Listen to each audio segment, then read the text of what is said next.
Hello, everybody. What did we just watch? Welcome to Alice in Wonderland. Welcome everybody. It's good to see you all. I hope you're doing well and have had a good start to the week. Today, as you may have guessed, tomorrow is my birthday, but I wanted to do a wee celebration online, and I've got with me two esteemed guests, and I want to welcome first Shia Tori. Welcome to the show, and thanks for coming on. It's a real pleasure to have you. No, it's great to be on, and happy birthday, and all that. I will not repeat the Elvish again because number one, that's all I've already done that, and we have just to give chat. No, there is conflicting information on dialogue choices for certain phrases of happy birthday in Elvish, but that might be up for you in the chat. Someone in the chat may be able to correct us on the canon, the correct canon for that. No, thank you for having me on. Yeah, I'm looking for the chat to give me Quenya and Sindardin if they can.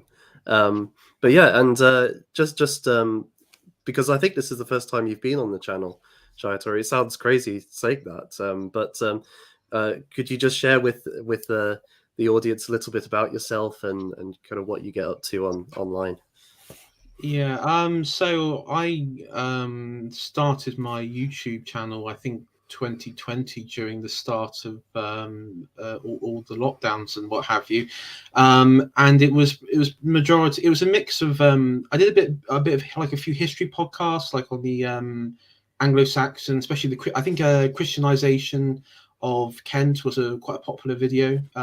Looked at the sort of that period of Anglo-Saxon history. I've always had sort of an interest in that because there's very little focus in this country on the Anglo-Saxon period, I think, compared to Romans or the Normans or what came afterwards. But often schools don't touch it at all, do they? No, the only bit of Anglo-Saxon history you get is obviously like with Harold Godwinson in 1066, and you might get that sort of backstory if you want. But I mean, that was as close as I got to any sort of aspect of Anglo-Saxon. But you don't learn about the culture, the civilization, the law, the politics, how they were governed, anything like that, because the Norman truth regime, you see. Yeah. It just turns out their governance form was actually quite it's better than modern day governance, let's say, in some aspects. But it was something I found in my time very interesting. I also got into doing like just rank punditry during the whole US elections, where a lot of my streams were deleted because we uncovered, we did a bit of digging into some of the numbers, and we got deleted. We got some few streams deleted because of that. But no, apart from that, that's sort of what I've been doing. I haven't been doing much in. I did the latest stream on Bertrand de Juvenel, power politics and the history of power and all that, and did a part one of his book, and it's been well received, and it's definitely been an interesting book. I've been reading. I'm getting more into sort of elite theorists and maybe stuff like the how we got where we are today with the current system and why it's so evil. Well, I would thoroughly recommend that video to everybody, and what I particularly enjoyed about it actually was hearing your own journey through various political positions and how you've arrived where you are today. Like many of us have shifted over the last few years, so I think it's really a great video, even just for that aspect. Never mind the core content, which was fantastic too. Yeah, I definitely did. I didn't arrive because I know some people on our side came through like a libertarian route. So I've always been the sort of traditionalist. I've always had that. I mean, for me, when it comes to politics and it's always been my interest is via the historical route, through certain time. I mean, I'm not a sort of well-rounded historian like Apostolic Majesty here. I know very little of like Eastern European history. Maybe sort of like Tsarist Russia, I can sort of have an interesting sort of talk maybe about Peter the Great and such. But beyond that, I have very specific interests in like that and the Northern Crusades, sort of obscure sort of subjects like that. I have a bit of an interest in, but no, it's always gone hand in hand with me, and it's just evolved from there. But yeah. Oh, great.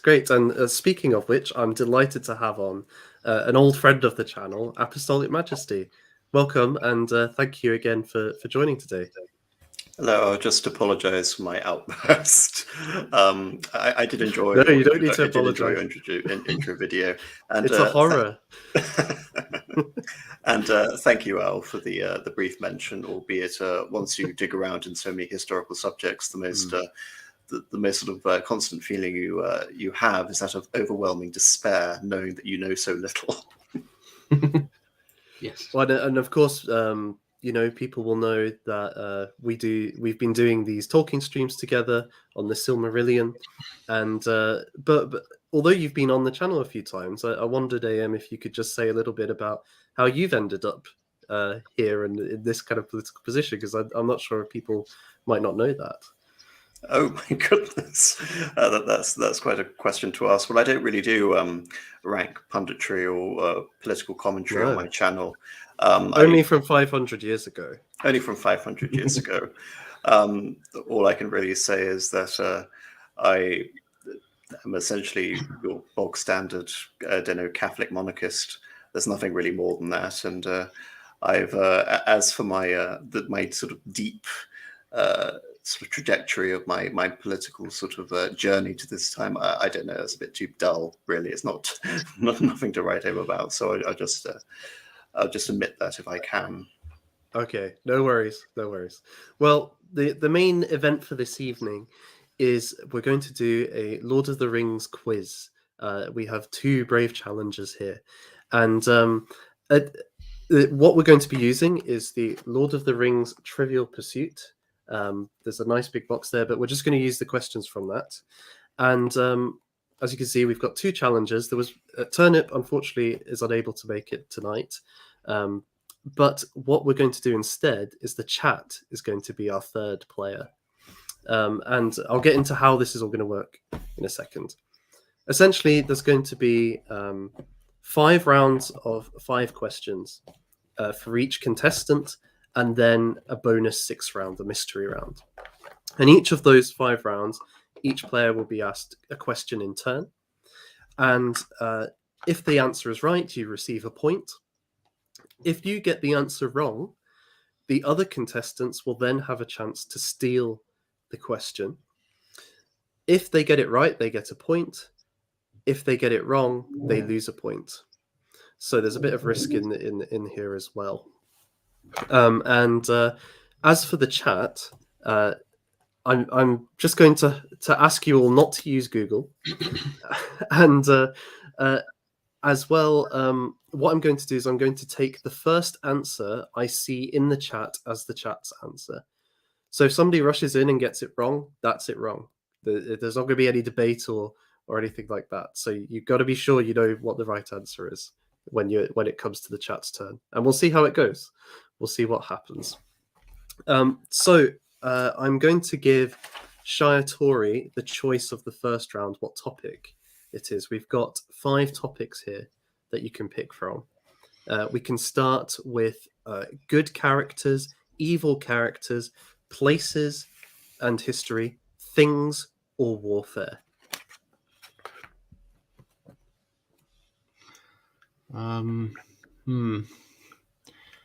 Let's go with Should we go with good characters? Good characters. Yeah, Okay. that's a safe option.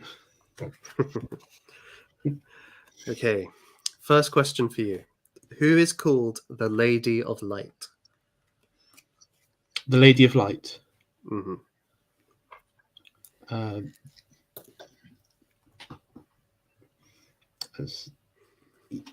Oh god, yeah, I know. Sorry, I do know this, and I'm Galadriel. That is correct. That is Yeah. correct. I Well don't know done. why I was for some reason I was thinking Gabriel. I don't know why the brain had a sort of It's close. It's close. Gabriel, Galadriel, I suppose. Both kind of my head at the angelic. moment. Okay. Apostolic Majesty, your turn. Who, at Aragorn's coronation, tells the hobbits, "My friends, you bow to no one"? I believe that is Aragorn himself. That is correct. Yes. Yes. Okay, chat. Here we go. Here we go. We're going to see if this works or not. Remember, it's the first answer I see. Who says to Frodo, after his vision of the future, "I know what it is you saw, for it is also in my mind"? Of course, we're going to have a wee bit of a delay, aren't we? So we'll see how long it takes to come through.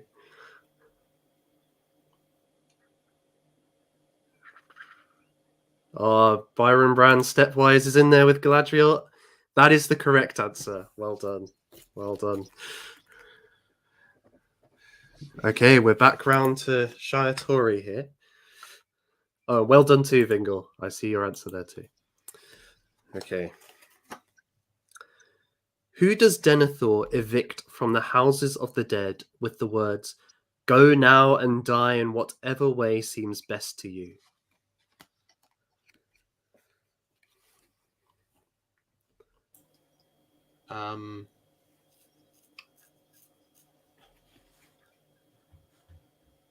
Is it Aragorn?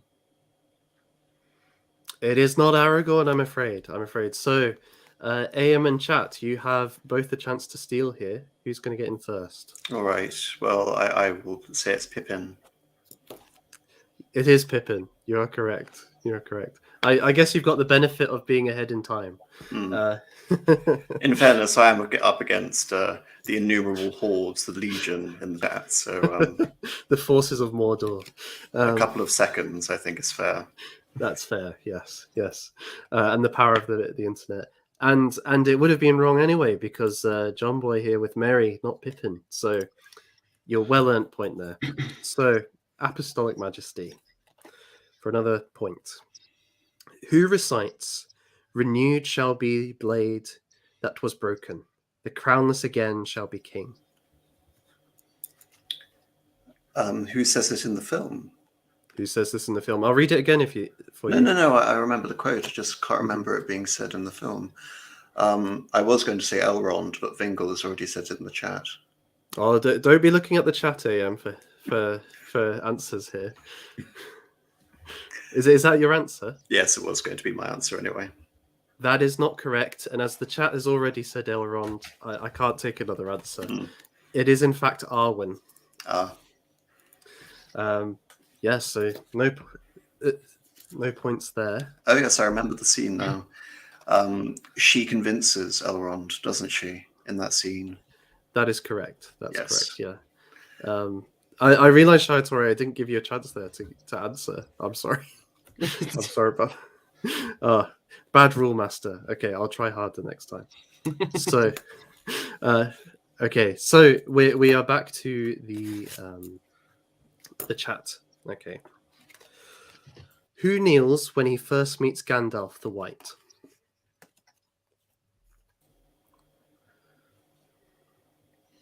Who kneels when he first meets Gandalf the White?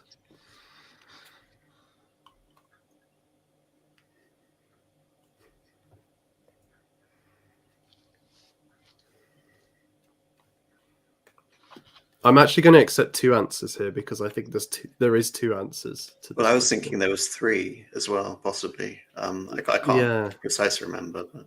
I think it's two. I don't believe. Okay, I don't know if it's Aragon. Well, someone in the chat has mentioned Aragon. So Yeah, that's what I'm He thinking. he was standing there because I think he was in shock and awe, wasn't he?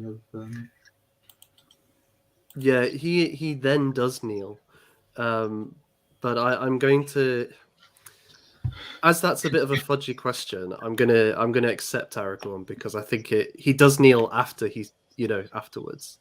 We could say all three of them, I guess. I mean, the first one All is three, Gimli, yeah. if I remember. Yeah, and Legolas as well. Yeah. So Yeah. but yeah, if I'll accept Aragorn. I think that's fair. Okay, so background to Shire Tory. What city is Gandalf entering when he warns his companions, "Do not look for welcome here"?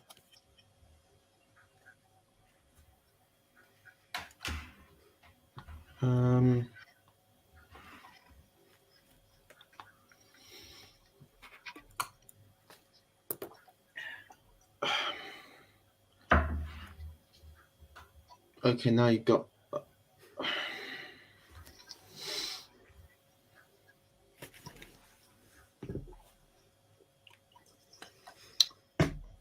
I know what realm it's in. If that helps. Well, you don't want to give anything away in case somebody tries to steal, I suppose. So I'm gonna have to push you for some kind of answer here.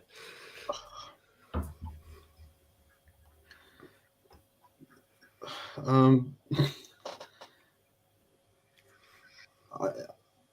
mean, I know it. Trouble is, I can't think of the city, but I know it's when they enter to meet Theoden King in Rohan. So they're in the realm of Rohan. So I'm sorry, I can't remember the name of the city. That's such a shame. That's such a shame. I know where it is. AM or the chat, do you want to steal here? Well, it would have seemed slightly more impressive if Al hadn't elucidated exactly where it was, but it's Edoras. It is Edoras, yes. Yeah. I'm sorry, Shire Tory. That's painful. That was painful to hear. I kept on thinking Whiterun. If it helps, I think I'm thinking Whiterun. It is the Whiterun of Middle Earth, isn't it? Yeah, I've been corrupted by Elder Scrolls lore for too long. I mean, all it's lacking is Nazim, basically. That's all it would need. Wait till you get the Amazon series. Oh.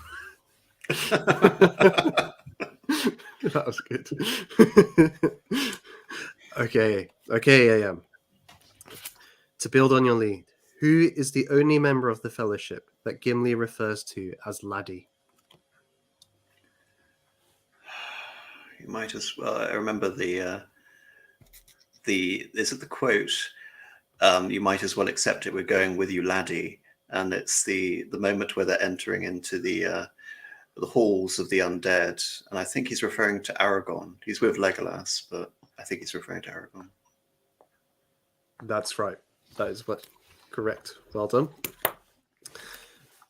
So, chat, here we go. Remember, it's the first answer, guys. Which of the 4 Fellowship hobbits is a Brandybuck? Which of the 4 Fellowship hobbits is a Brandybuck?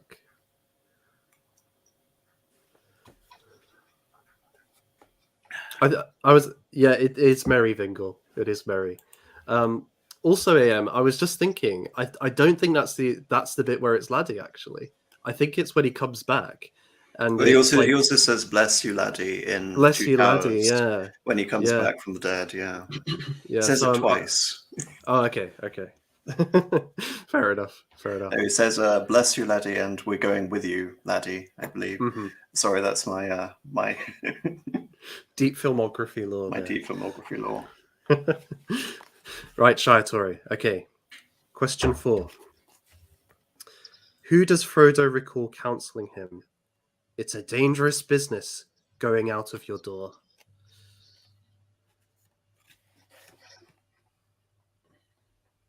Sorry, could you repeat that? Yeah, sure. Who does Frodo recall counseling him? It's a dangerous business going out of your door. Is it Bilbo? It is Bilbo. It is Bilbo. Well done. I was going to say. So I was a bit confused when you said counselling him. Council, the council at Rivendell. Oh, I see. Yes, yes. That's what I was going. I was trying to think. Extended edition. Is there anything? Yeah. I was also trying to think, like, are there any other significant doors other than Bilbo's front door in the Lord of the Rings? I couldn't think of any off the top of my head. I guess you got the gate, the black gate, but that's not really a door, is it? No. Maybe No. the entrance to the mines of Moria. Maybe, I don't know. Oh yeah, the door there. Yeah, that's true. That's true. Where they can only see it by moonlight. Yes, and dwarven password. Righto, Apostolic Majesty.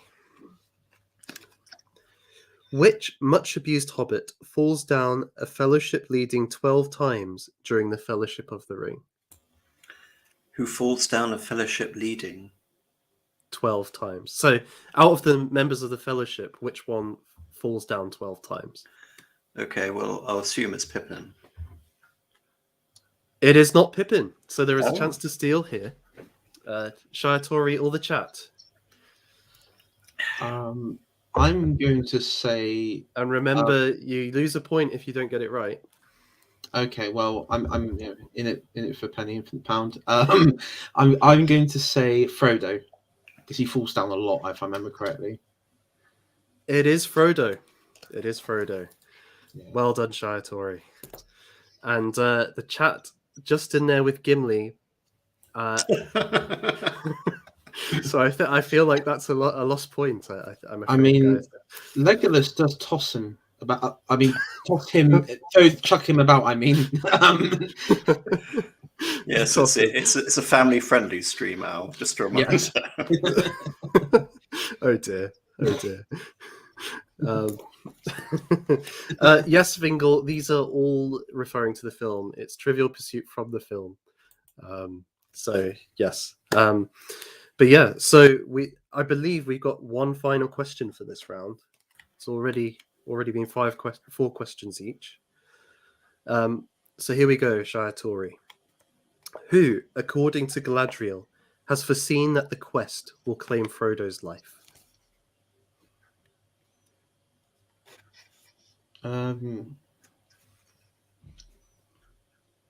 Also, I can't resist sharing this.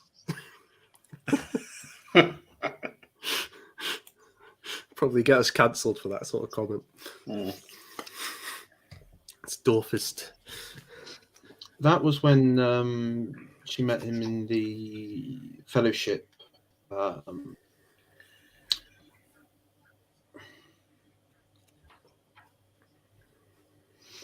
think I'm.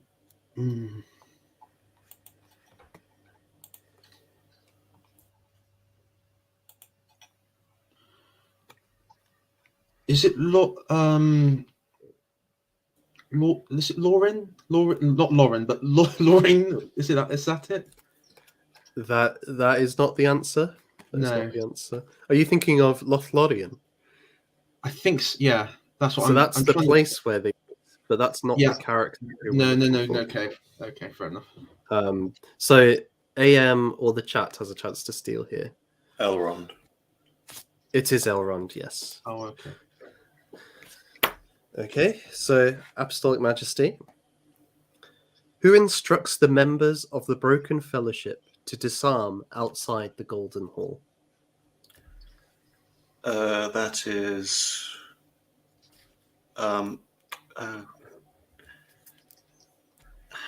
Is his name Harmer? There's Harmer and Gamling, isn't there? There is. Which one are you going for? Harmer. It is Harmer, yes. Yes. He then gets eaten by a warg later in the film. Yes, he does. Sad end for him. Well, that's the only way I know. That's the only way from the film you would know his name, because he doesn't address himself outside of Meduseld. So No. that moment is it's fundamental for this question. But in the books, it's almost a worst fate because he gets demoted for letting in Gandalf with his staff.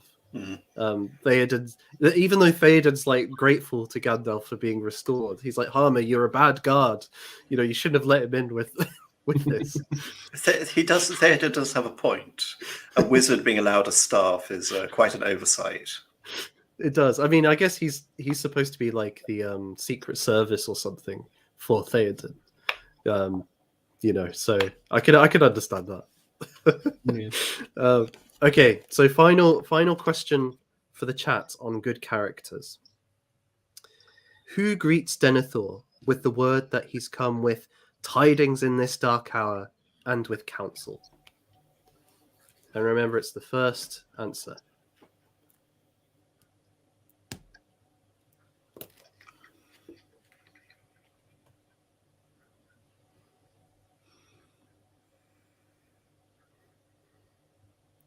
Byron Brand's in there with Gandalf, and that is correct. Dorian Gray actually beat him by a couple of seconds.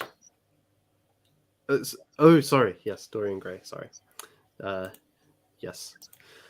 So that leads us at the end of round 1, and I'm just going to put in the scores on my lovely leaderboard.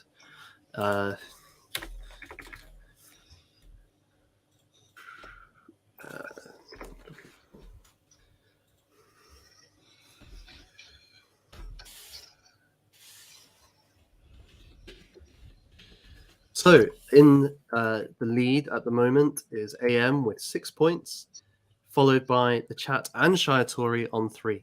So there's a lot to play for here. There's a lot to go. So AM, I'm going to give you the choice of the topic for this round. And you've got a choice of evil characters, places in history, objects, or warfare. Let's go evil characters. Oh, I just knew you were going to choose that one. Okay. First question up. Just before I go into that, I'll just repeat for anybody that's joined.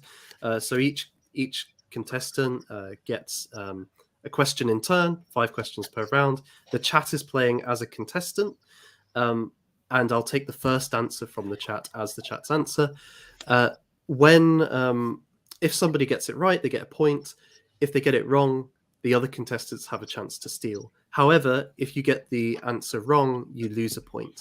So there's a bit of risk there. So, Apostolic Majesty. What does Lurtz lick from a dagger before hurling it at Aragorn? Well, I would assume it's blood. Can you be any more specific than that? What type of blood? His own blood? His own blood is the correct answer, yes. Yes. That was the answer on the card. Yes, it might have been some general orc blood. I just remember it being black. And I believe, I mean, everybody always repeats this fact, right? But in the film, when he throws it at Aragorn, it's actually a missed throw, and it's going straight for Viggo Mortensen's head, and he blocks it, and that's the shot that's kept in the film. Fantastic. Which is pretty epic. There's also the other one where Viggo Mortensen kicks the helmet. Yeah. Breaks his foot. Breaks his toes, I should say. Doing it. Yes, he lets out a very authentic scream at that moment. Yeah, it helped. The floor. And then I think the next day they had to do all that. You know, where they're running across Rohan. Yeah. So he just had to run with a broken toe. Yeah. Orlando Bloom also was at the time running in that scene with cracked ribs. And I think the actor who played Gimli had something like a strained like thigh or something like that. So they're all kind of injured. I was about to ask why Rhys Davis was complaining then if his competition were disabled, but no. I mean, they all sound like Chads. They do. Proper Chads. Yeah. I'm not so keen on Orlando Bloom, but the other two, absolutely. Is he okay in Kingdom of Heaven? I've never seen that movie. That's why I have Orlando Bloom on the mind. He's absolutely appalling, but if anyone wants to find out more about that, tune in this Friday. Yeah, I mean, Sneak peek, Kingdom of Heaven is a liberal fantasy of what the Crusades, what they hope it was about, and what it was about. Well, Is that what you're streaming on, AM, this Friday? Yes, I won't give anything away though. Ooh. I've already given away too much in terms of my my opinion of Orlando Bloom's performance, so I'll stay stumm. That's all right. Teasers for everybody. So, chat, this is your question. And remember, it's the first answer in. Who informs Saruman of Gandalf's return as the White Wizard?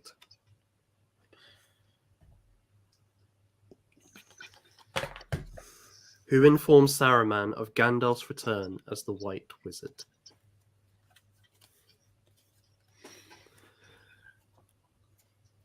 I feel like this is a bit of a sneaky question. It must be an extended cut. Yes, because I don't remember it in the cut. Yeah, It is, I think. But there's a mixture of hard and easier ones. So yes, and we've already got an answer here. Amory Blaine, Grima. It is Grima Wormtongue. Yes. Correct, sir. Correct. So well done there. And same to you, Samuel. Well done. So, Shia Tori, here we go with evil characters. Yeah. What is Gollum trying to catch when he's nabbed by Faramir's men? Fish. It is a fish, yes. Yes. Well done. So, everybody seems to be better at the evil characters for some reason. Suspicious. I mean, that's all that Gollum eats, though, isn't it? Fish and rabbits. So... yeah, he eats goblins occasionally, I suppose. In fairness, that's true. Yeah, that's true. In fairness, there are fewer evil characters, or at least named evil characters. That's true. That's true. I was just thinking though, like, Gollum doesn't have seed oils, and yet he still looks unhealthy. What's up with that? he forgot the taste of bread. Mm-hmm. And he doesn't like chips. What's wrong with him? No. So, AM. What race is the first being to be killed by an Uruk-hai? An elf, a man, or an orc? An orc. It is an orc, yes. Yes, I think is that when Lurtz is like being comes born? Out of the ground and strangles the onlooker, yeah. And Saruman's just loving it. Behold my new creation. Yes. Right, chat. Here we go. I do apologize. I can't do a Christopher Lee impersonation. Well, perhaps I could if I could turn my my sort of very depressed tone and make it more sort of resonant. Perhaps I could get Christopher Lee. I doubt it though. If we turn up the bass a wee bit on your microphone. Yes, I haven't released a rap album yet. Oh, don't do a parody of Christopher Lee as a rap album. That'd be awful. No, Christopher Lee released a rap album. Oh, what? I did not know this. I knew he did metal. Yes. I think it wasn't too long before he passed away as well. So, I mean... What, was it any good? Yeah, was it Charlemagne? Was it a Charlemagne one? It might have been heavy metal, not rap, but yes, it was a metal interpretation of Charlemagne. Yeah. Yeah. It was metal. It was metal. It's quite good. He's got a good operatic voice. Yes. Yeah, that's why I was shocked when you said rap. I was like, this is a guy that loves Wagner and stuff. What's he doing rapping? Although he would have a good voice for it. He would. Use Christopher Lee for everything. Right, chat. Here we go. Who, according to Smeagol, wouldn't hurt a fly?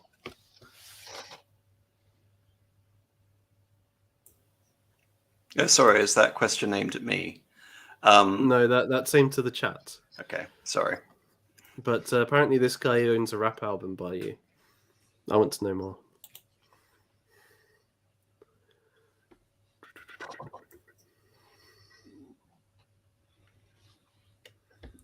While we're waiting, what is everybody's favorite rap album?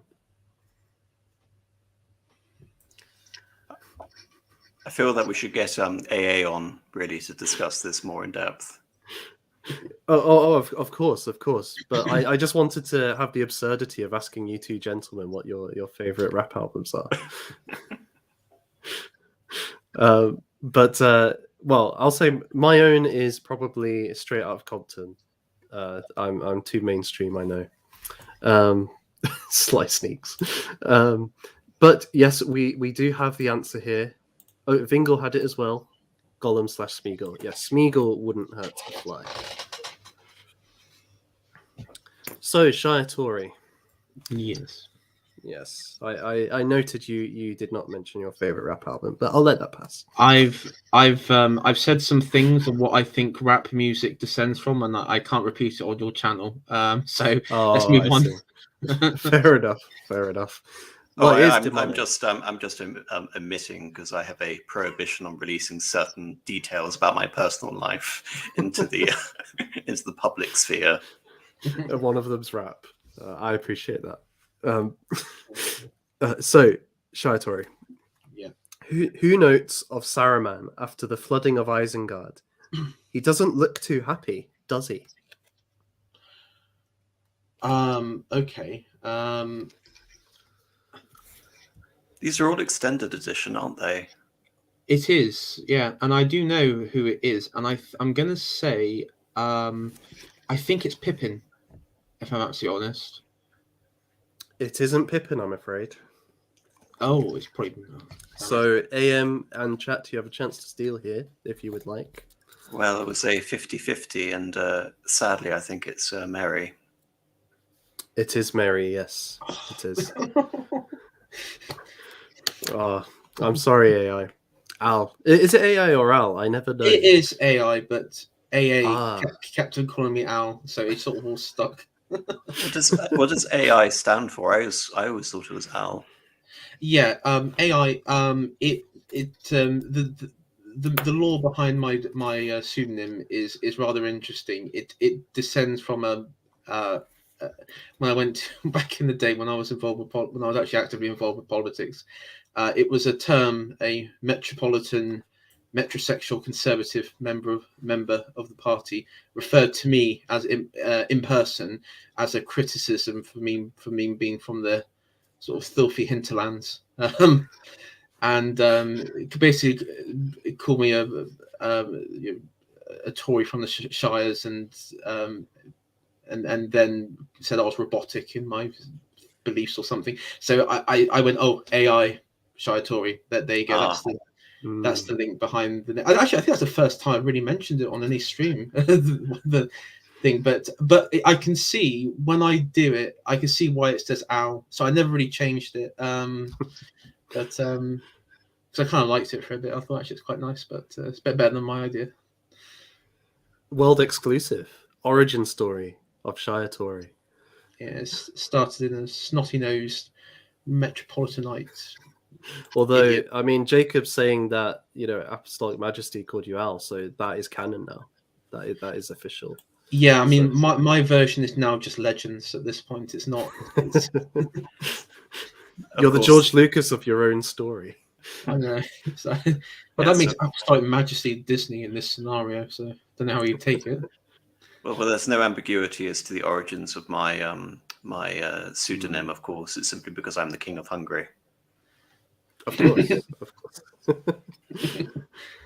I just want to note as well that the chat did get it right, although Mary, I'm going to take that as, but AM got in first, but you don't lose a point, thankfully. Does anybody remember my pseudonym from a while back? Does anybody remember? I do remember. Do you want me to? Yeah, feel free. I believe your pseudonym was in fact pseudonym. That's right. That's right. Yeah. And then I went through anonym for a while. I was obsessed with these puns. Weren't very good. No, pseudonym was fantastic. You should, if you ever decide to conceal your identity forthwith, I think pseudonym is the perfect pseudonym. I definitely won't be doing that. Right. So, AM, for your third question on evil characters, how does Sauron's orc army first arrive at Osgiliath? By boat, on horseback, or on foot? on boat. It's a bit of a trick question, though, because they're already in Osgiliath as they're traveling on boat. So I assume they got there on foot and then traveled through Osgiliath on boat. Yeah, the person writing this just didn't think about it logically. Yeah, there isn't just one side of the river where the city's on. It's got two sides. Yeah. I mean, I guess they could have come down the river to the city. Possibly. But, I don't know. yeah. We always got the impression that the orcs control the eastern shore, don't they? Wherever they are, they always control the eastern shore. After the battle with Boromir, isn't it? Yeah. Where he leads it. Yeah, but anyway, it is the boat. So yes, correct. So chat, who I see are now debating Wu-Tang Clan and all that sort of stuff. Here's your question. Who tries to burn Faramir alive? That's probably the darkest bit of the films, actually, I think. Or one of the darkest. There's a phrase he says in the film which really really resonates with me, and I'm not going to say it now until someone gets it. But yeah, we've got a lot of answers here. Vingle, Byron, Brand, Stepwise, Wolfish Naturalist, Samuel Westlake, Denethor it is. Well done, chaps. Shaitori, you can go ahead. Yeah, so Denethor says, "We shall burn him like the heathen kings of old," or something like that. Which is a kind of interesting line for the world building side of things, right? Because heathen, that comes in a very Christian context. That term, that's where it gets its meaning from, the opposition. So to use that language is quite interesting. Well, I think. Sorry, Al, go ahead. I was just asking a question to you, in my note. Is he referencing that he's resorting back to the worship of Morgoth at all? I always took that as simply he found the idea of kingship in Gondor to be somewhat anathema, rather than having direct religious connotations. It was more that he was trying to banish the notion of kingship.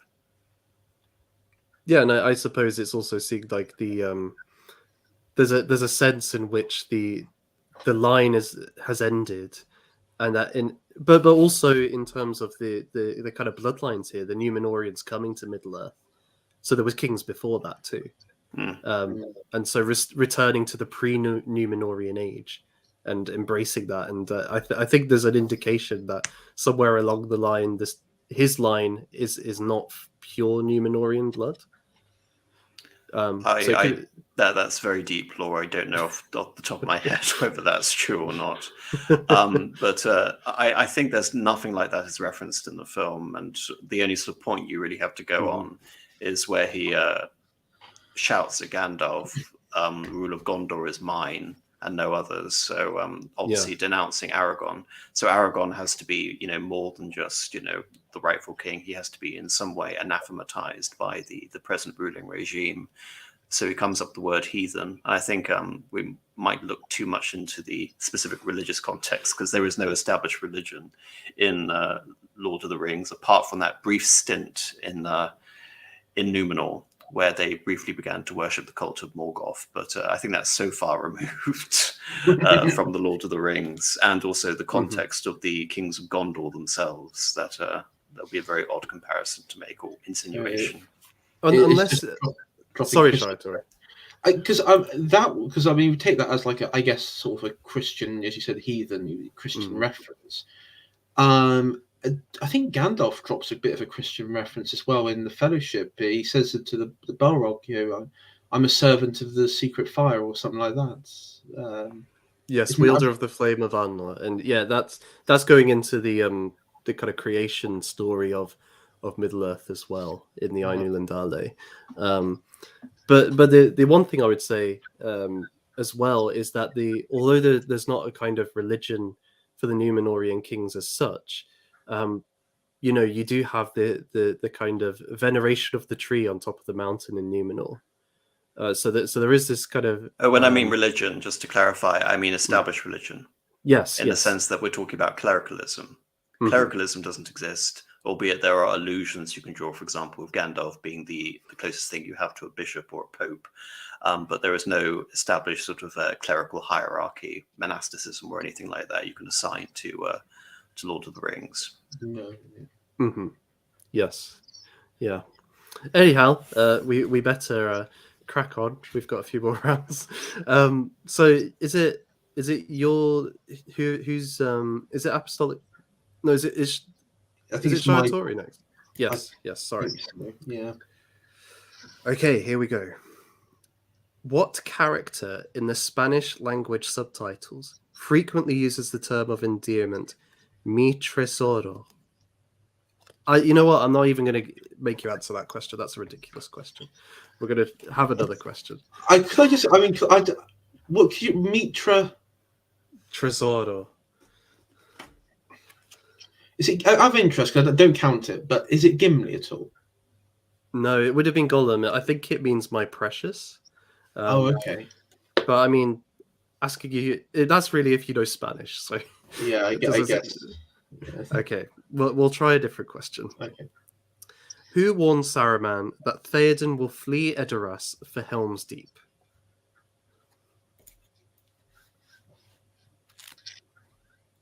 Okay. There's a 50-50 here.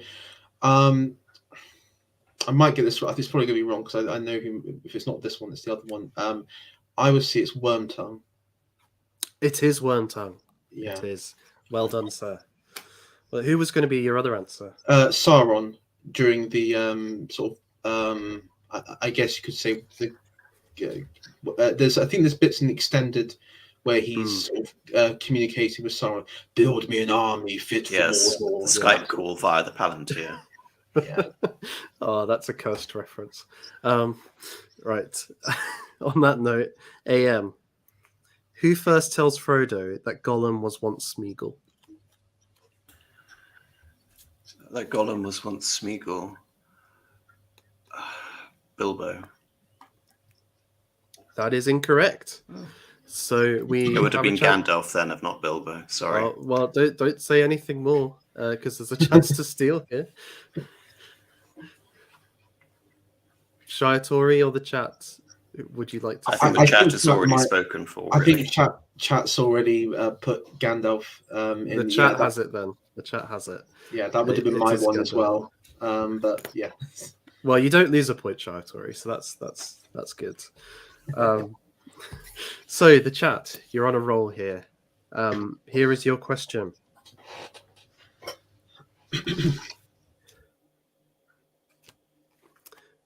What object of Saruman's bears the same shaped top as his tower?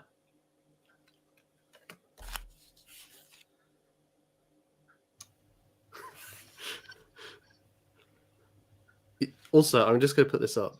I was wondering if somebody would try and make out that I'm like some Labour politician for this time. I'm so glad somebody did. But why Ken Livingstone in particular? I don't know. That was the sort of look he rocked during his mayor years. You know, that sort of Blair year where everyone was like cool Britannia, like no jackets.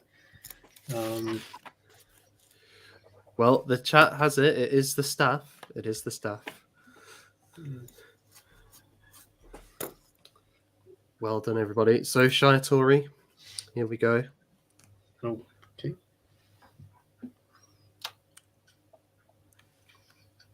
Who does Gandalf confront with the phrase, "The dark fire will not avail you, flame of Udun"?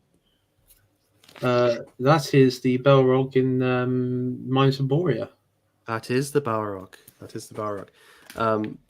There's no points for this, but do you know the Balrog's name? No, I do not know this. The Balrog's name. Yeah. No, I don't know the Balrog's name. The only Balrog's name I know is Gothmog. Durin's Bane. That's his name, or his unofficial name. Oh, that's not a name though. That's an epithet. If you had said epithet, I might have been able to get that. Yeah, I was going to say that makes sense because of Durin's Banes. The bane of the Durin's summit of Khazad-dûm. Yes. All right, fair enough. I've seen him named with that, but in various encyclopedias. But I take your point. No, it's not Jimmy. I'm tempted just to take a point off the chat for that.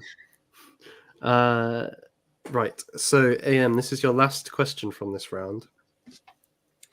How many aides attend Denethor when Gandalf and Pippin first meet him? When Gandalf isn't in the hall,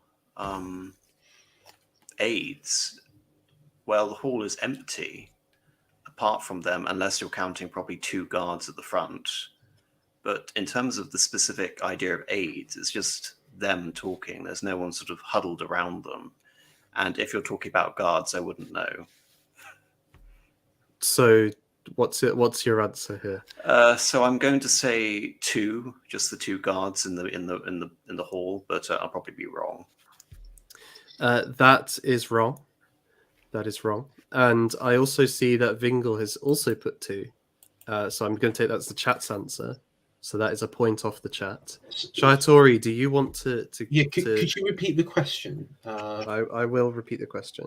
Yeah, How many aides attend Denethor when Gandalf and Pippin first meet him?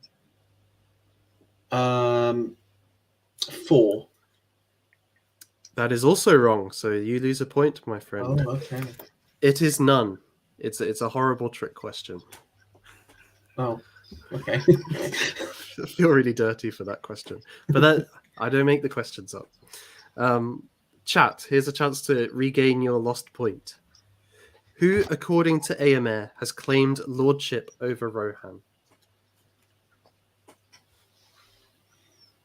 Also, I'm now getting compared to a young Jeremy Corbyn for this tie. You do have that look. I'm going to try and find a photo of him. It's the beard. Go for Corbyn in 1982. You'll find some really good ones that will.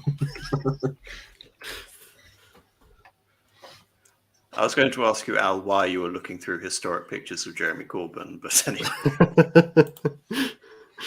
Yeah. I can't. As strange as I sound, even I couldn't really hate Corbyn back when he was leader because I liked him for his bluntness, to be honest, about certain things. Yes, well, the most depressing thing of the last 2 years has told us that it probably would have been better if Corbyn had won the election. Yes. Yeah, probably would have helped. Well, I say helped. It probably wouldn't be as sad of a state. What do you think? So, look, I could see the beard and not so much the hair, but You're getting there. Getting there. Mm. Before long, you'll be wishing you had fought for the Republicans in the Spanish Civil War. Oh no, never. Never. It's like Nathan's the anti-Corbyn, like the nationalist Corbyn. What Corbyn should have been in his pure form. Distilled Corbynite. Yes. Okay, what has the chat been saying? What's the first set? I've got here Grima. Is there any answer before that? No. No, well that is wrong. So you both have a chance to steal here. Well, I think I know the answer. I think it's Saruman. It is Saruman, that is correct. That is correct. So we've got the final question of this round. And greetings, Lady of Shalott. Yeah, I agree. He has a bit of a thinner face than me. Probably all that protesting. So, Shayatori, what weapon is used to deliver the killing blow to the Balrog? A spear, a staff, or a sword?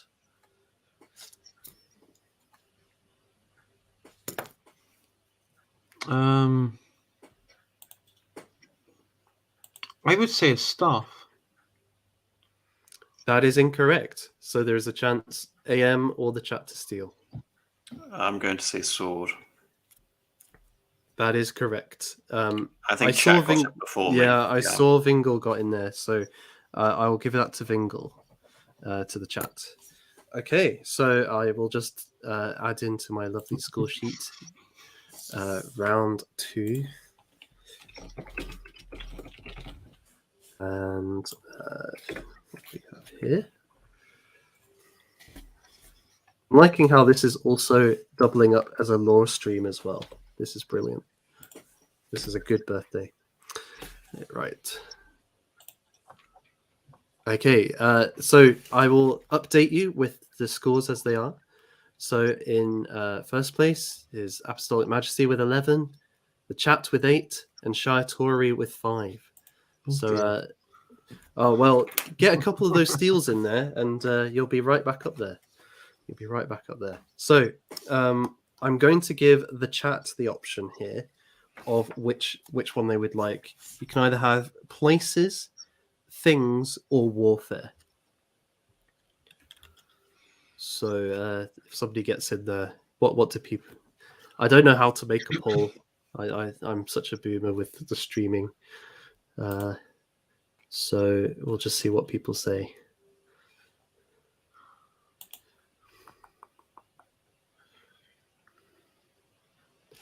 Okay, Vingle has come in with places.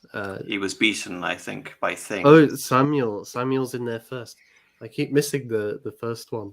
Yes, Samuel's in there with things, so we'll go with things. And the chat, you get the first question on this one.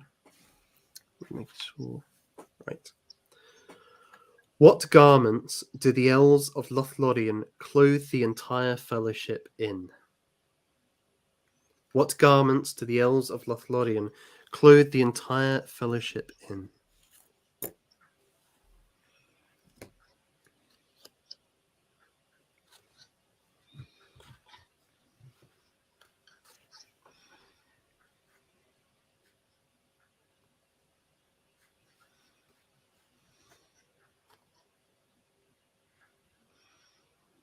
It was I was thinking about this the other day actually. Oh, Lady of Shalott straight in there.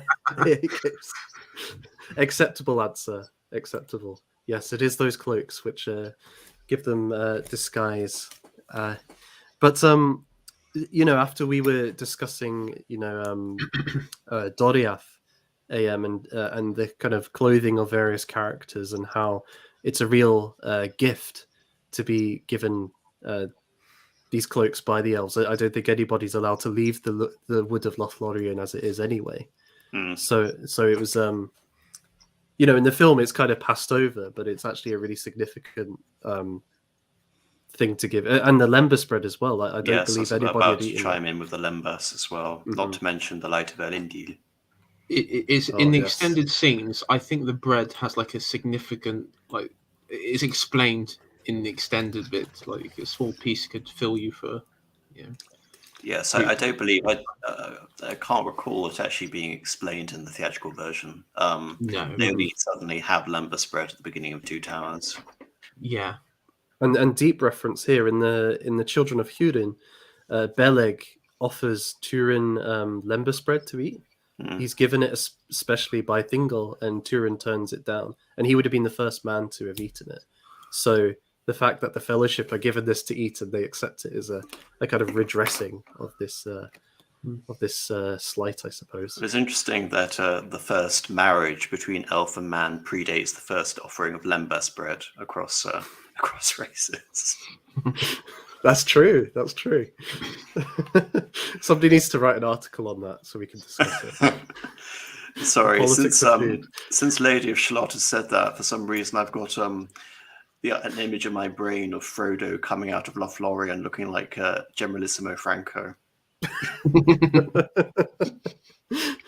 would have been glorious. Surely a happy Mayor Sam. The second Spanish Civil War mention on this stream. Well, how many can we get in? It's like bingo. Right, Apostolic.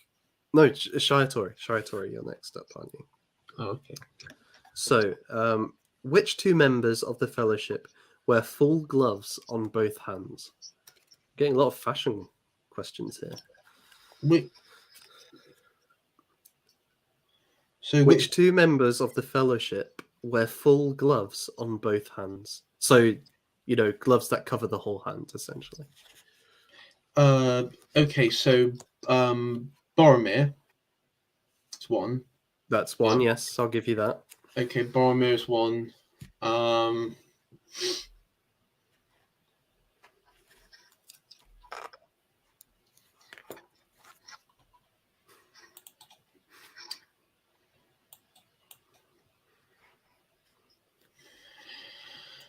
This would be a cursed book.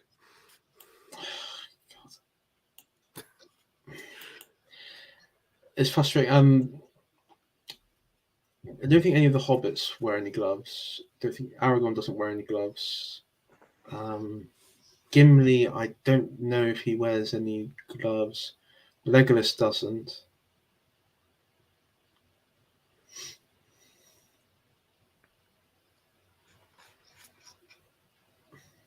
That is a difficult one. I know Boromir is a definite. It's not the sort of thing you really focus on it when you're watching. I only know Boromir because when he picks up the ring, he's always wearing a glove. I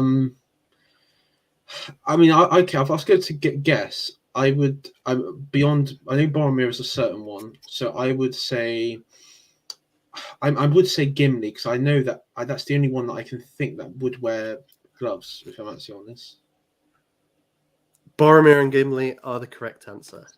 Well done, Okay. well done. I think Aragorn's got those wee half gloves, the fingerless gloves. Yeah, I was gonna. I just realised but then I don't in the Fellowship. When they're all together, I don't think he wears them in certain scenes in the film. Let's find out. I'm going to go do a Google search here. I know he wears them in the Two Towers and such, but I don't think he wears them in. No, you are correct. No, wait. At the he's got them on at the Battle of Amon Hen. He's got a pair of gloves on there, fingerless gloves. Let's see. Can I get a photo? I'm trying to find a good photo. It's not very good, but it will show you the. Let's see. So he's got them on there. It's not a great photo, but you can see he's got kind of fingerless gloves on. Yes. Okay. Yeah. But fortunately, that wasn't the question, so no problems there. Right, Apostolic Majesty. What does Merry break when he falls down the slope while escaping Farmer Maggot? A carrot. A carrot is the correct answer. Well done. Well done. I was just about to accept defeat in this round, and then you offer me a little gift. Yeah, not a fashion question. You're very lucky. Yes. Well, we're gonna have to do a stream on that one day. The fashion of Middle Earth. Going from grey to white clothes and all that sort of stuff. Right, chat. Here is your question. What blade draws the first on-screen blood from Boromir? What blade draws the first on-screen blood from Boromir? Indeed. Eat the carrot pill.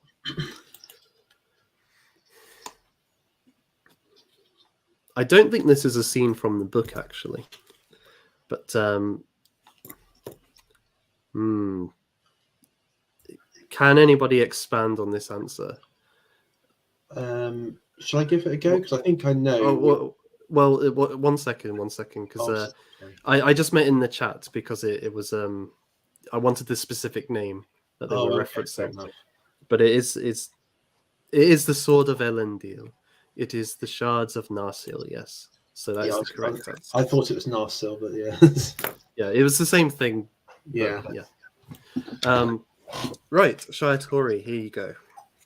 Yeah. Just to say, I don't think that I know they're trying to establish who Boromir is, and he's a bit overconfident and kind of has this tenuous relationship with the line of kings. But it's not in the books, and it kind of it's a strange wee thing that they put in there. Yeah, there's a bit of Hollywood. It's like a character conflict. Probably to make his death a bit more sadder, because he sort of redeems himself. He comes across as a bit of a untrustworthy and not very likable character in the beginning, and sort of redeems himself towards the end. But only to Aragorn. I mean, in fairness to the film, what I love about what they do with Boromir and Faramir is that this anticipates what's going to happen in the third film. All of this is purposeful. It's not just there to create unnecessary tension.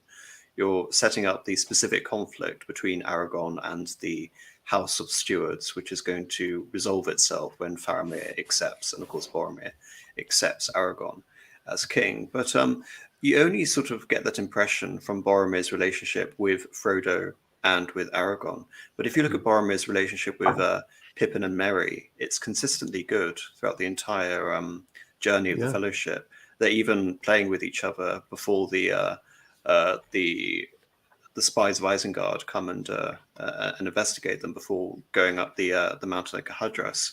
So it's a bit of a trickery to sort of give you that impression. But of course, who does he end up dying for in the end? It's Merry and Pippin. So there's purpose in the films. Everything has a specific purpose. Nothing's there which doesn't need to be there. Well justified, well defended. Shia Tori, here we go. What does the statue of Helm Hammerhand hold in the hand that does not have a hammer?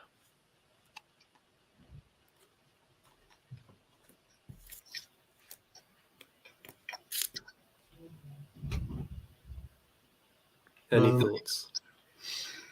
Is it a horn at all? It is a horn.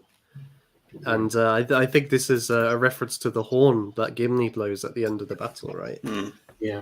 The horn of Helm's Deep, which is great noise, and then they all charge out. It's a great scene. Anyway, AM. How many rabbits does Gollum catch on the way to Mordor?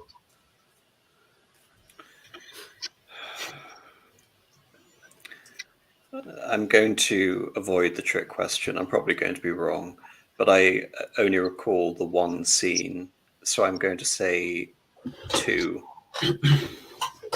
That is the correct answer. Well done. It was a bit of a tricksy one. It wanted you to think, oh, he was on a long journey. I thought it was going to be tricksy, yes, but I avoided the trap. Unlike those poor rabbits. A pair of conies. Does anybody know what you do with conies? Boil them, put them in a stew, mash them. Boil them, mash them, stick them in a stew. Yeah. My favourite line in the whole trilogy. Highbrow. So, chat. With some lovely taters as well. Oh, taters. What, according to Sam, is not bad for foreign food? Horribly xenophobic Sam. What isn't bad for foreign food?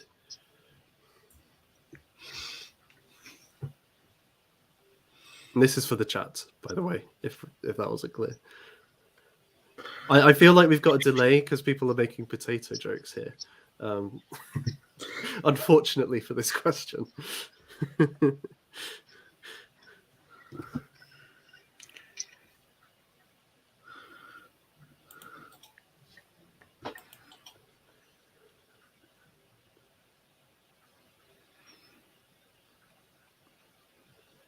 Yes, the lambda spread. I'll take that answer. I was thinking lambda bread for a second there. That'd be equally based. Isn't it lambda bread? Is it not lambda spread? I'm joking. Oh, I just like the idea of lambda bread. Lambda bread. Lambda bread. I can imagine Lambda in his monastic garb, baking in some sort of underground cave which has a baking oven in. I can imagine that. It'd be nice. I'm sure be a wonderful baker. Oh, I'm also being told off by the chat that actually they were correcting me that you don't boil, mash, and stick conies in a stew. It's potatoes. So I am forever ashamed of myself and have shown no, it's me. A shallow Lord of the Rings. No, it's me getting it confused. It was my fault. You have the scene where he says there's only one thing you do with conies, and he puts them in a stew, and then he talks about he laments the fact they don't have any taters to augment this gastronomic extravaganza. We need to do fashion and cooking in Middle Earth. That will be part of the stream too. I think Gollum's contribution to that conversation was with the conies is just breaking their necks and breaking their backs. Well, precisely. Who mashes rabbit meat? Gollum. Exactly. So I apologize, mea culpa, mea maxima culpa to the chat. Me too. And I think this is a Lambda reference, which would be wonderful. We need to get this circulating. Shiatori. What race of long-lived horses does Shadowfax belong to?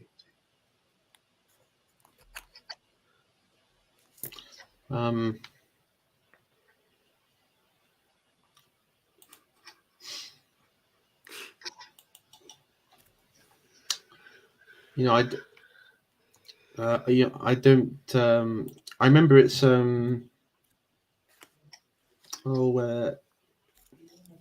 Legolas.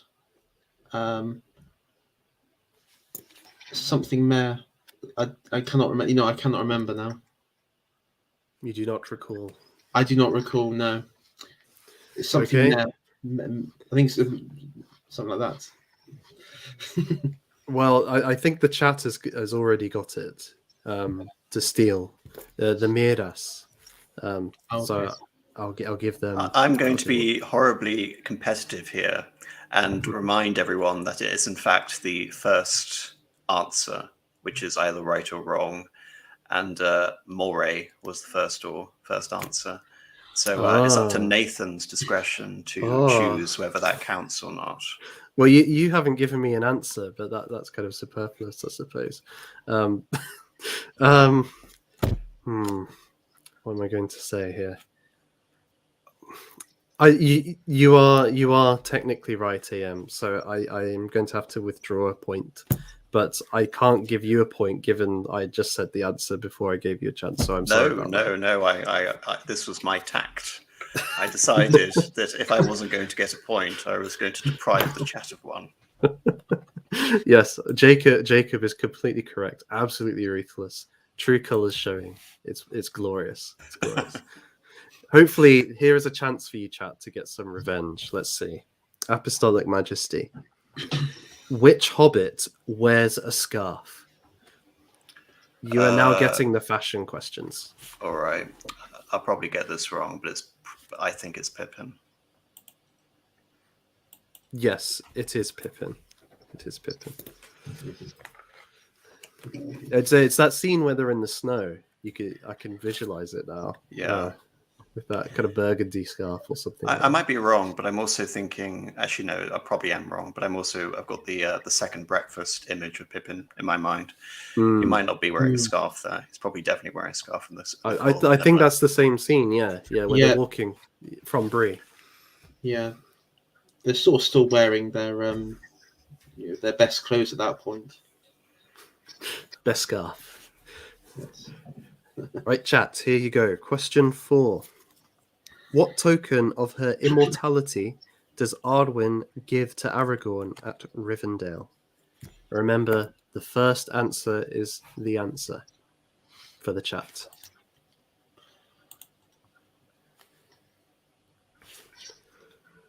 What token of her immortality does Arwen give to Aragorn at Rivendell? Now, I'm going to accept that because the necklace is the even star. So I think that's a fair answer. It was not a wrong answer. So technically, yeah. I'm a supporter of the chat here. Anyway, yes. Clearly, they were brutalized in the last round. I've got to give them something. No. This is where liberalism comes from. It's you giving leeway to the disgusting masses, Nathan. No. To emphasize the juvenile. Actually, no. It's Carl Schmidt. Sovereign is he who makes the exception, and here it's Nathan. Oh yeah, making the I'm exerting my sovereignty over this stream. Nathan is the base minority in this. Nathan is our red Lord and Master. Right. I'm also just defending my inner circle, my inner ring, which is the chat. I could trust them. I think. Right, Shiatori. What elven material reflects only moonlight and starlight? Um,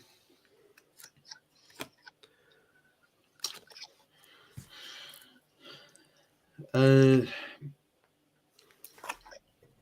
oh god, okay, I'm probably gonna get this one wrong, but I'll just go for it. Is it Mithras? It isn't Mithras. Chance for a steal if you would like, AM or the chat. Well, I'm going to be very conservative, so I'll concede this one. Okay, chat, if you would like a go at it, but only if you think you really know this answer. I see an answer here. Mithril. It is not Mithril. It is Ithildin. Ithildin. I have never heard of this substance before. Have either of you? Yes, I think it's pronounced No. Ithildin. Ithildin. Is it? Could it be a? Where might it have been referenced? I remember it being said. I just can't remember the exact context, unfortunately. Let's see if I can find it. It says here the door poem. Yes, Ithildin so on the door. You know. So yes, obviously laced with Ithildin. It's interesting. You would have thought Mithril because it is the gates of Moria, which is a Mithril mine, but no, deep lore. That is some deep lore. So Julius Flavius did get the right answer there, to be fair. So well done, Julius Flavius. You need to be quicker next time. Right. AM. What objects lay within the many niches of the room where Denethor lights the funeral pyre? What objects? Lay within the many niches of the room where Denethor lights the funeral pyre. Or what things? Might be a better way of putting it. Well, I assume it's the tombs or the bodies of the previous kings, unless I'm overlooking something. I'll take that answer. It's the statues, yeah. So, sorry, the effigies would have been more appropriate then. Yeah. It was a poorly worded question, I think, to be honest. Right. So this is the final question of this round, and this is this is the final round set of questions for this round, I should say, and this is for the chat. What does Gandalf use to remove the ring from the Bag End fireplace? What does Gandalf use to remove the ring from the Bag End fireplace?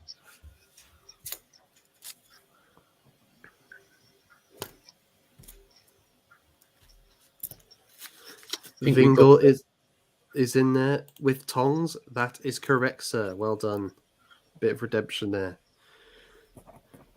Right, Shire Tory. It's a shame Al Shire Tory couldn't have answered that one, so we could have gotten probably an Elder Scrolls reference there. Yes, I knew it right away as well because my mind went to that. But yes, not to worry. We'll get another one. We'll get one. We'll get one. Okay, here's your question, Shire Tory. What does Pippin replace the Palantir with when he pilfers it from a slumbering Gandalf?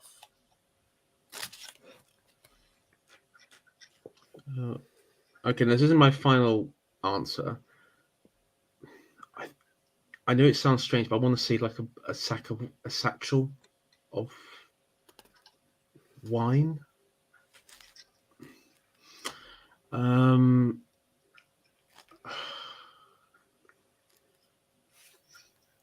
Shall I say satchel? How about that? A satchel. It isn't a satchel. So there's a chance here for you to steal AM. I've seen somebody say pumpkin.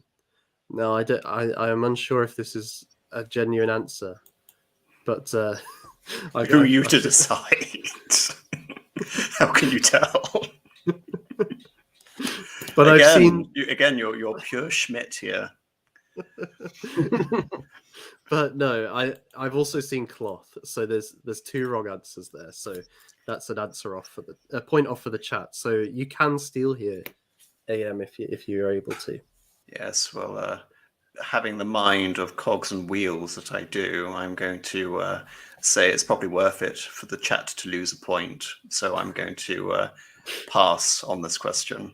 Oh, you're no fun. Okay, it's a pitcher. or a pot. Mm. It's like in a kind of Yeah. pottery thing. I'm enjoying some of these answers though. A basketball, a cabbage. Yes, I think Ian McKellen was wearing trainers at some point. There wasn't a Starbucks coffee cup, though, was there?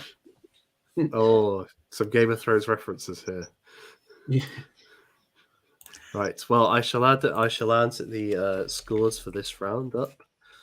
How are we doing?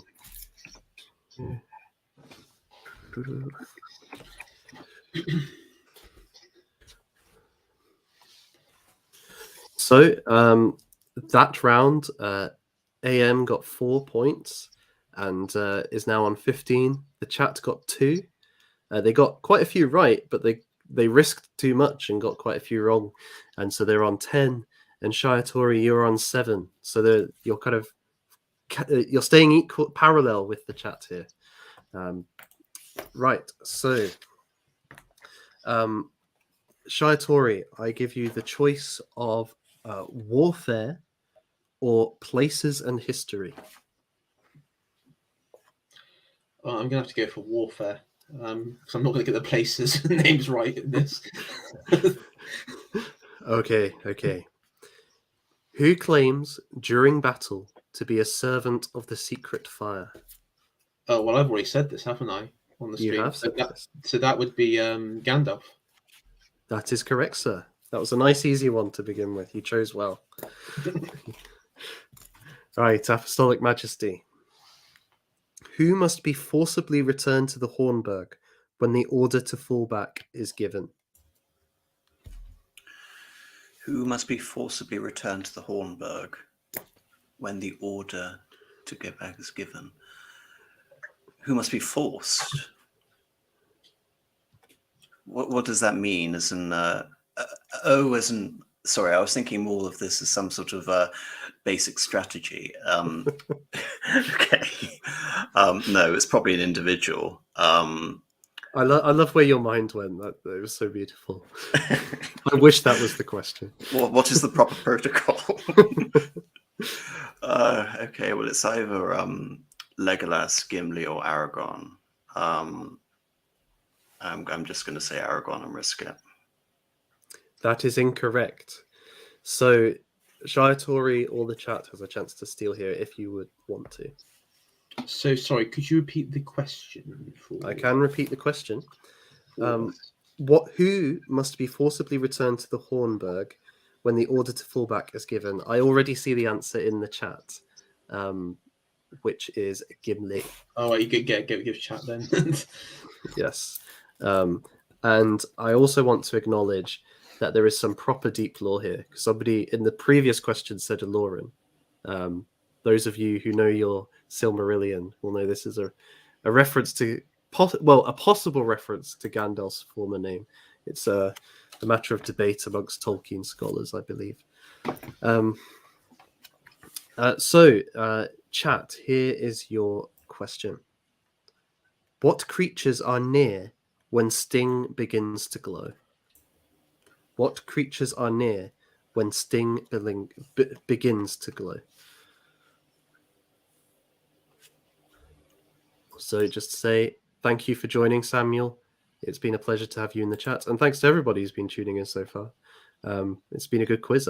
And I think there's good competition here. Yeah, we've got a couple of answers straight in. Amory Blaine, Julius Flavius, dead on orcs.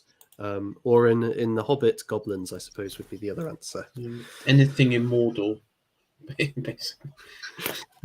Basically, yes. Like walk across the plains of Mordor with a lightsaber. There's probably some deep reference as to why, the light of the sword against the darkness. The sign of divinity against evil. Well, a demarcator of corruption against the right order. Yeah.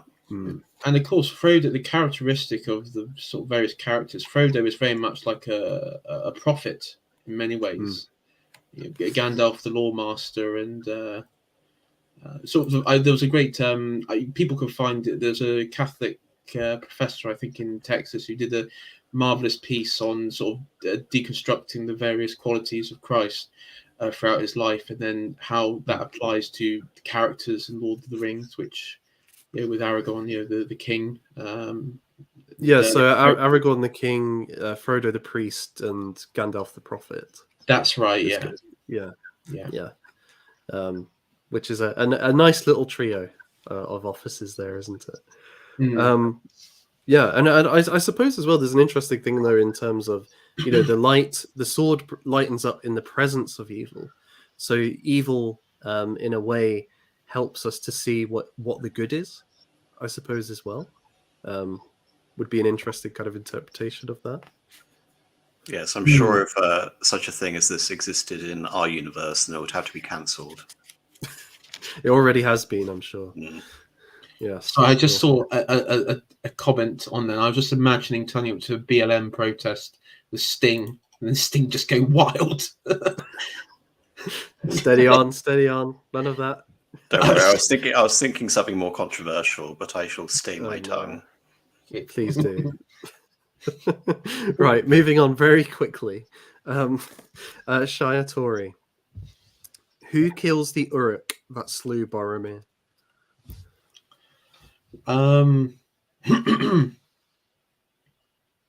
Aragorn. That is correct. It is indeed Aragorn. And yes, it would be glowing pretty much all the time.